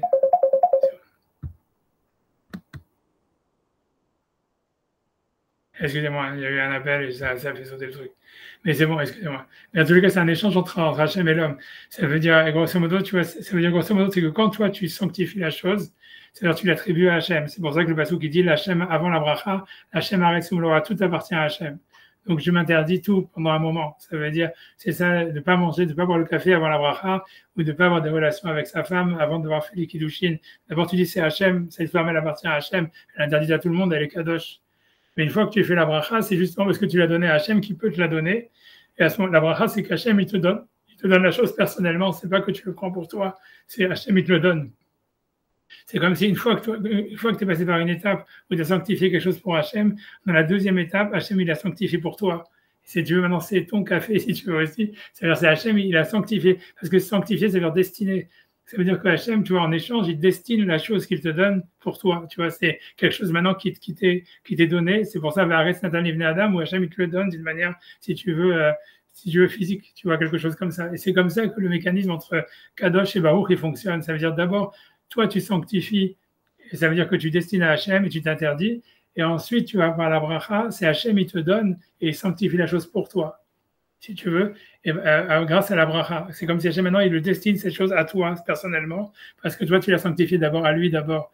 Et là, par la bracha, c'est recevoir quelque chose qu'Hachem, il te destine à toi, tu vois. Et l'idée, tu vois, ça veut dire, et donc, ça veut dire, là-dedans, tu vois, donc c'est intéressant. Donc, l'idée, c'est qu'en fait, quand on parle de Kadosh et Baruch, en fait, si tu veux, c'est toujours, en fait, en symétrique par rapport à Hachem. Ça veut dire que quand nous, on dit Kadosh, Hachem, pour lui, c'est Baruch. Et quand nous, on dit Baruch, pour Hachem, c'est Kadosh. Ça veut dire, l'idée, c'est que, tu vois, ça veut dire que quand toi, tu dis, au début, la chose, elle est Kadosh, ça veut dire qu'elle appartient à Hachem. Donc, si tu veux, elle est Baruch pour Hachem, parce qu'elle lui, à lui, si tu veux. Quand toi, tu dis Baruch, Hachem, il sanctifie la chose pour toi, il la destine à toi, donc il la sanctifie, quoi. Et donc, si tu veux, le Shabbat, ça fonctionne comme ça, c'est Vayvarech Elohim. Ça veut dire, l'idée, c'est que tu t'interdis de travailler. Donc, tu dis que tout ton travail, il est Kadosh, il est Hachem. Et à ce moment-là, ça veut dire, après avoir fait le Shabbat, Hachem, il vient bénir l'action de ce que tu fais pendant la semaine. Ça veut dire, parce que tu t'es interdit de travailler, donc tu sanctifies toi-même l'action de tes mains. Et en échange, Hachem, il te bénit, tu vois, il bénit l'action de tes mains. Mais ça veut dire, l'idée, c'est que dans son sens à lui, c'est pour ça qu'il marquait Vayvarech Elohim et Tiamachevi. Ça veut dire, Hachem, il a accepté, si tu veux, ton cadeau de dire que le travail du 7e jour, c'est à lui. Et Vaikadesh Oto, ça veut dire, et il t'a sanctifié à toi, c'est sanctifié le 7e jour, mais en fait, il sanctifie l'action de ton travail grâce au fait que tu lui as consacré en t'abstenant de travailler comme quand tu t'abstiens d'avoir une relation avec la femme, quand tu t'abstiens de consommer le café avant de faire la bracha, ça fonctionne toujours dans le mouvement de va-et-vient, tu consacres pour qu'Hachem il te donne. Et tu vois, c'est ça le mécanisme du Kadosh Baruch. Mais je pense que c'est beaucoup lié avec cette histoire de David Améler, que tu vois, qui refuse que le Navi lui dit ne tire pas tant qu'il n'y a pas eu le vent qui a soufflé dans les saules et tout ça. Où il y a une sorte de dire, tu vois, ça veut dire, il y a un mouvement, il faut clairement, dans un premier temps, si tu veux donner à Hachem, quoi, ça veut dire se restreindre et dire plutôt être dans une situation d'acceptance totale. Et en échange de cette situation d'acceptance totale, c'est là où finalement Hachem il va s'exprimer à travers ton action. Tu vois, que ça va justifier en fait toute ta volonté, des trucs, etc. Tu vois, c'est ce que je veux dire. Donc c'est lié un peu à ce qu'on dit. Je pense qu'il y a un lien entre les deux. Tu vois, tu vois, c'est pour ça. Je pense que en fait, ça explique aussi pourquoi peut-être c'est la même chose avec l'exil et la délivrance. Tu vois, l'idée c'est que l'exil c'était accepter le décret d'Hachem pour que par la suite, quand on va faire la terre d'Israël, ou quand le Mashiach arrive à venir, en fait, tout ce qu'on va décider, ça sera la volonté d'Hachem. Tu vois, et qu'en fait, le fait d'avoir accélérer peut-être, tu vois, la création de l'État d'Israël, c'est quelque chose qui nous a mis dans une situation problématique à cause de ça, tu vois. Ça veut dire qu'on a, tu vois, ça veut dire, peut-être, tu vois, j'en sais rien, enfin, c'est là où ça se joue, quoi. Ça veut dire, tu vois, c'est un mouvement, on a l'impression que c'est un mouvement de, comme il a dit, de va-et-vient, et c'est un mouvement, en tous les cas, alternatif, quoi. C'est un donnant-donnant, en fait. On a l'impression à chaque fois, c'est une sorte de Kadosh ou Baruch, et voilà, quoi, c'est un truc comme ça. Ouais, j'en sais rien. J'avance quand même, tu vois, parce que j'avance quand même un petit peu le chapitre tu veux dire que je veux dire quelque chose. Ouais, c'est vrai. Enfin, moi, j'ai difficile à expliquer, mais le sentiment que la liberté, elle est conditionnée à des interdits qu'on se pose. C'est-à-dire qu'on ne peut pas être libre si on ne s'est pas fixé un set de règles. C'est le principe de la Torah. C'est-à-dire on a des règles qui vont nous bloquer quelque part et c'est ça qui donne le sentiment de liberté. Mais c'est exactement ce que tu décris parce que quand tu rencadoches les choses, donc c'est que tu crées des règles et quand tu fais la bracha, Dieu te libère et là tu retrouves la liberté, quoi. C'est le même système. On a besoin, et par contre, je pense que c'est vrai en philo, je ne sais pas comment le démontrer, mais c'est vrai que si on n'est pas astreint quelque part, on ne peut pas être libre. Je veux dire, c'est une condition de la liberté, mais je le sens, mais je ne sais pas comment le. Mais là, c'est un bon exemple. Ouais, non, ça c'est au niveau, c'est possible, ouais, comme tu dis, c'est vrai que c'est un exemple comme ça. Ça, je pense que dans le niveau, c'est sûr, comme tu dis, quoi, ça veut dire ce que tu voudrais dire. C'est sûr que c'est vrai, au niveau, ça peut se démontrer, comme tu dis, sur plein de raisons, parce qu'en fait, la liberté, elle doit avoir un sens, quoi, c'est tout, tu vois, ça s'inscrit quelque part, quoi. Elle s'inscrit quelque part, c'est tout, tu vois. Donc, moi, je l'ai découvert avec la cache-route. Une fois, je me promenais dans un supermarché, je voyais que je pouvais presque rien acheter parce que c'est pas un truc à cher, quoi. Ouais. Et je voyais un goy qui était libre. Et j'ai l'impression qu'il était moins libre que moi, quoi, parce qu'il pouvait prendre n'importe quoi dans le supermarché avec toute liberté. Et moi, j'avais cette frustration. Et en même temps, je me disais, mais c'est génial, moi, je choisis, je suis obligé de travailler ce que je fais pour pouvoir prendre ne serait-ce qu'un paquet de gâteaux, quoi. Et du coup, j'avais l'impression d'être plus libre que lui, quoi. Mais c'est compliqué à exprimer. Enfin, je sais pas, j'arrive pas à le. Je pense que c'est tout ça. Enfin, et tout ce qu'on fait, effectivement. Puis là clairement, c'est cette Vartoral, il reprend exactement. Enfin, pour moi, il reprend cette idée-là. Mais c'est basé sur la même. Instaurer une règle, c'est fixer un rapport à la chose. Ça veut dire que tu as un acte Oui. Tu prends du recul, tu vas instaurer un rapport avec une chose. Quand tu n'as absolument aucune règle au truc, tu es complètement immergé, tu n'as plus aucun recul, tu es complètement immergé. Et tu n'as pas, enfin, je veux dire, l'histoire pour moi d'Adam qui mange du fruit, c'est ça. Il y a une première halakha, et il a un rapport par rapport au monde. Ça lui permet, on va dire, de prendre un recul par rapport au monde. Et donc, à ce moment-là, si tu veux, il a une liberté de faire ou de ne pas faire. C'est ça, c'est une véritable. Mais quand tu te fixes absolument, tu abolis toutes les règles, là, tu n'en as aucune et tu penses que tu es libre. En fait, tu es esclave, totalement esclave. Non, mais c'est plus sympa. Je pense aussi que, comme tu dis, c'est une question, pour avoir un sens, il faut avoir du recul. Et, tu vois, je pense que tu vois, moi, ce que je vois ça beaucoup, tu vois ça le plus simple dans la musique, quoi. C'est-à-dire, quel que soit le compositeur, tu vois, musical qui va s'exprimer, il est obligé, il va s'exprimer dans un langage, quoi. C'est obligé, c'est la liberté, elle est dans un langage. Donc, tu dois parler la langue avant d'être libre, tu vois. Ça veut dire, tu vois, je pense que c'est beaucoup ça, c'est ça l'idée, tu vois. Mais je pense que voilà, bon, après ça, ce que j'ai dit, c'est un peu plus large que ça, quoi. C'est surtout le rapport, comme tu vois, comme Hachem, si tu veux, il a besoin qu'on lui laisse une place pour donner la bracha dans le monde, quoi. C'est surtout ça. Au niveau métaphysique, c'est surtout ça. C'est que, voilà, et peu importe, tu vois, voilà. Non, mais ça s'inscrit aussi là-dedans. Ouais, j'avance un petit peu, je vais avancer le dernier chapitre. Je sais pas, j'avais des autres idées qui me sont venues dans la tête. Le dernier chapitre de. Le dernier chapitre. On aura fini le Veragola. Ouais, il y aurait 3 pages. Hein. Ok, on va voir si on finit ça pour tout bien. Je pense que ça va être tout bien, je pense. Je sais pas si le 9 c'est dimanche. C'est quoi oui, peut-être. Ouais. Lundi 10, mardi 11, mercredi 13, jeudi 14, vendredi 15. Je crois que c'est vendredi 15. Ça sera tout bien. Non, c'est Shabbat, tout bien. Ah, ok, attendez. C'est pas la veille de tout bien. Ok, donc on y va. Donc, on va essayer. Donc, on commence avec le chapitre et puis voilà. Donc là, ici, c'est sur le rapport avec les autres religions. Alors, donc je pense, tu vois. Ok, donc je vais voir ce qu'il va dire. Amnam, on ne va pas faire beaucoup, j'ai déjà 10 heures et ça, je vais avancer 5 minutes et c'est bon, 3 minutes. Amnam, Ema, Shahamou, Kinemsa, Bedivre, Maldatam. Donc, et cependant, c'est qu'ils ont dit qu'ils ont vu des critiques sur leur religion, donc a priori les catholiques, Veulo, les Rassan, la M, et c'est quelque chose qui pour eux ne leur a pas plu. À émettre Kilomatsin, Bedivre, Haramim, Divarim, Elou. Donc, la vérité est qu'on ne trouve pas dans les paroles des sages des choses pareilles. Hakasha, Imatse, Bedivrehem, Chef Charles, Chotora, Alignaze, Shem Khoshvin. Simplement qu'on peut trouver dans leurs paroles des choses qui tendraient à ce qu'on puisse les expliquer sur ce qu'ils pensent. Donc ça veut dire ils se sentent accusés, quoi. Ils se sentent visés, quoi. En melamdim skut alem klal, et ils n'essayent pas du tout de trouver ça veut dire je sais pas, de trouver des circonstances atténuantes chez le Kivnu Lazé en disant qu'ils n'étaient pas visés, ils n'étaient pas en train de viser les chrétiens. Marbi m'a pas de baiser, et donc ils multiplient les attaques sur ça. On m'a comme chez Maté Davar, Mach et Arbotluna. Et donc, lorsqu'ils trouvent, là, dans les endroits où ils ont trouvé des reproches à faire comme étant des attaques sur le christianisme, Imtsav et Pirushim, Akadmonim, on trouve déjà dans les explications anciennes, comme les Tosfot, par exemple, chez Birchou d'Ivrahim, chez Nokar, qui ont expliqué que c'était pas ça l'intention du Talmud. Velo Shamanu Sharishonim, chez Ayou Lifnenu, Ayam Tunot Zot al Divrahamim. Et ça veut dire, ce que dire, c'est qu'on n'a pas trouvé que les anciens, ça veut dire les anciens chrétiens, les anciens catholiques, qu'ils avaient, ils avaient étudié le Talmud, qu'ils ne se sont jamais sentis attaqués par le Talmud.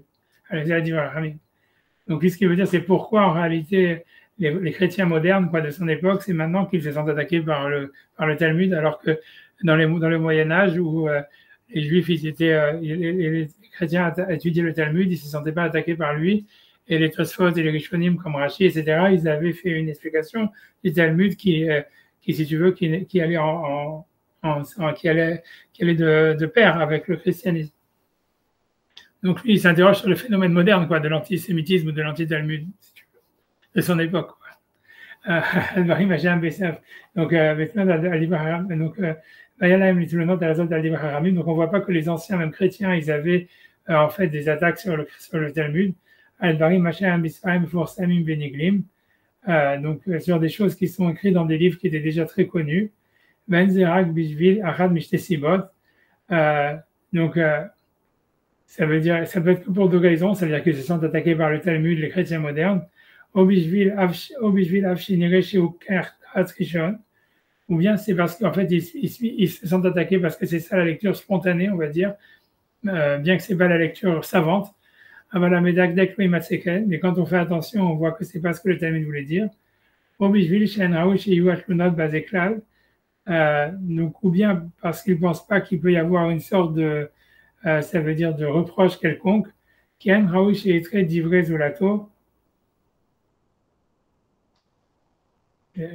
sais pas ce qu'il y a par là, c'est vraiment pas clair. C'est mon monsieur, si je laisse pour la prochaine fois aussi, j'arrête ici.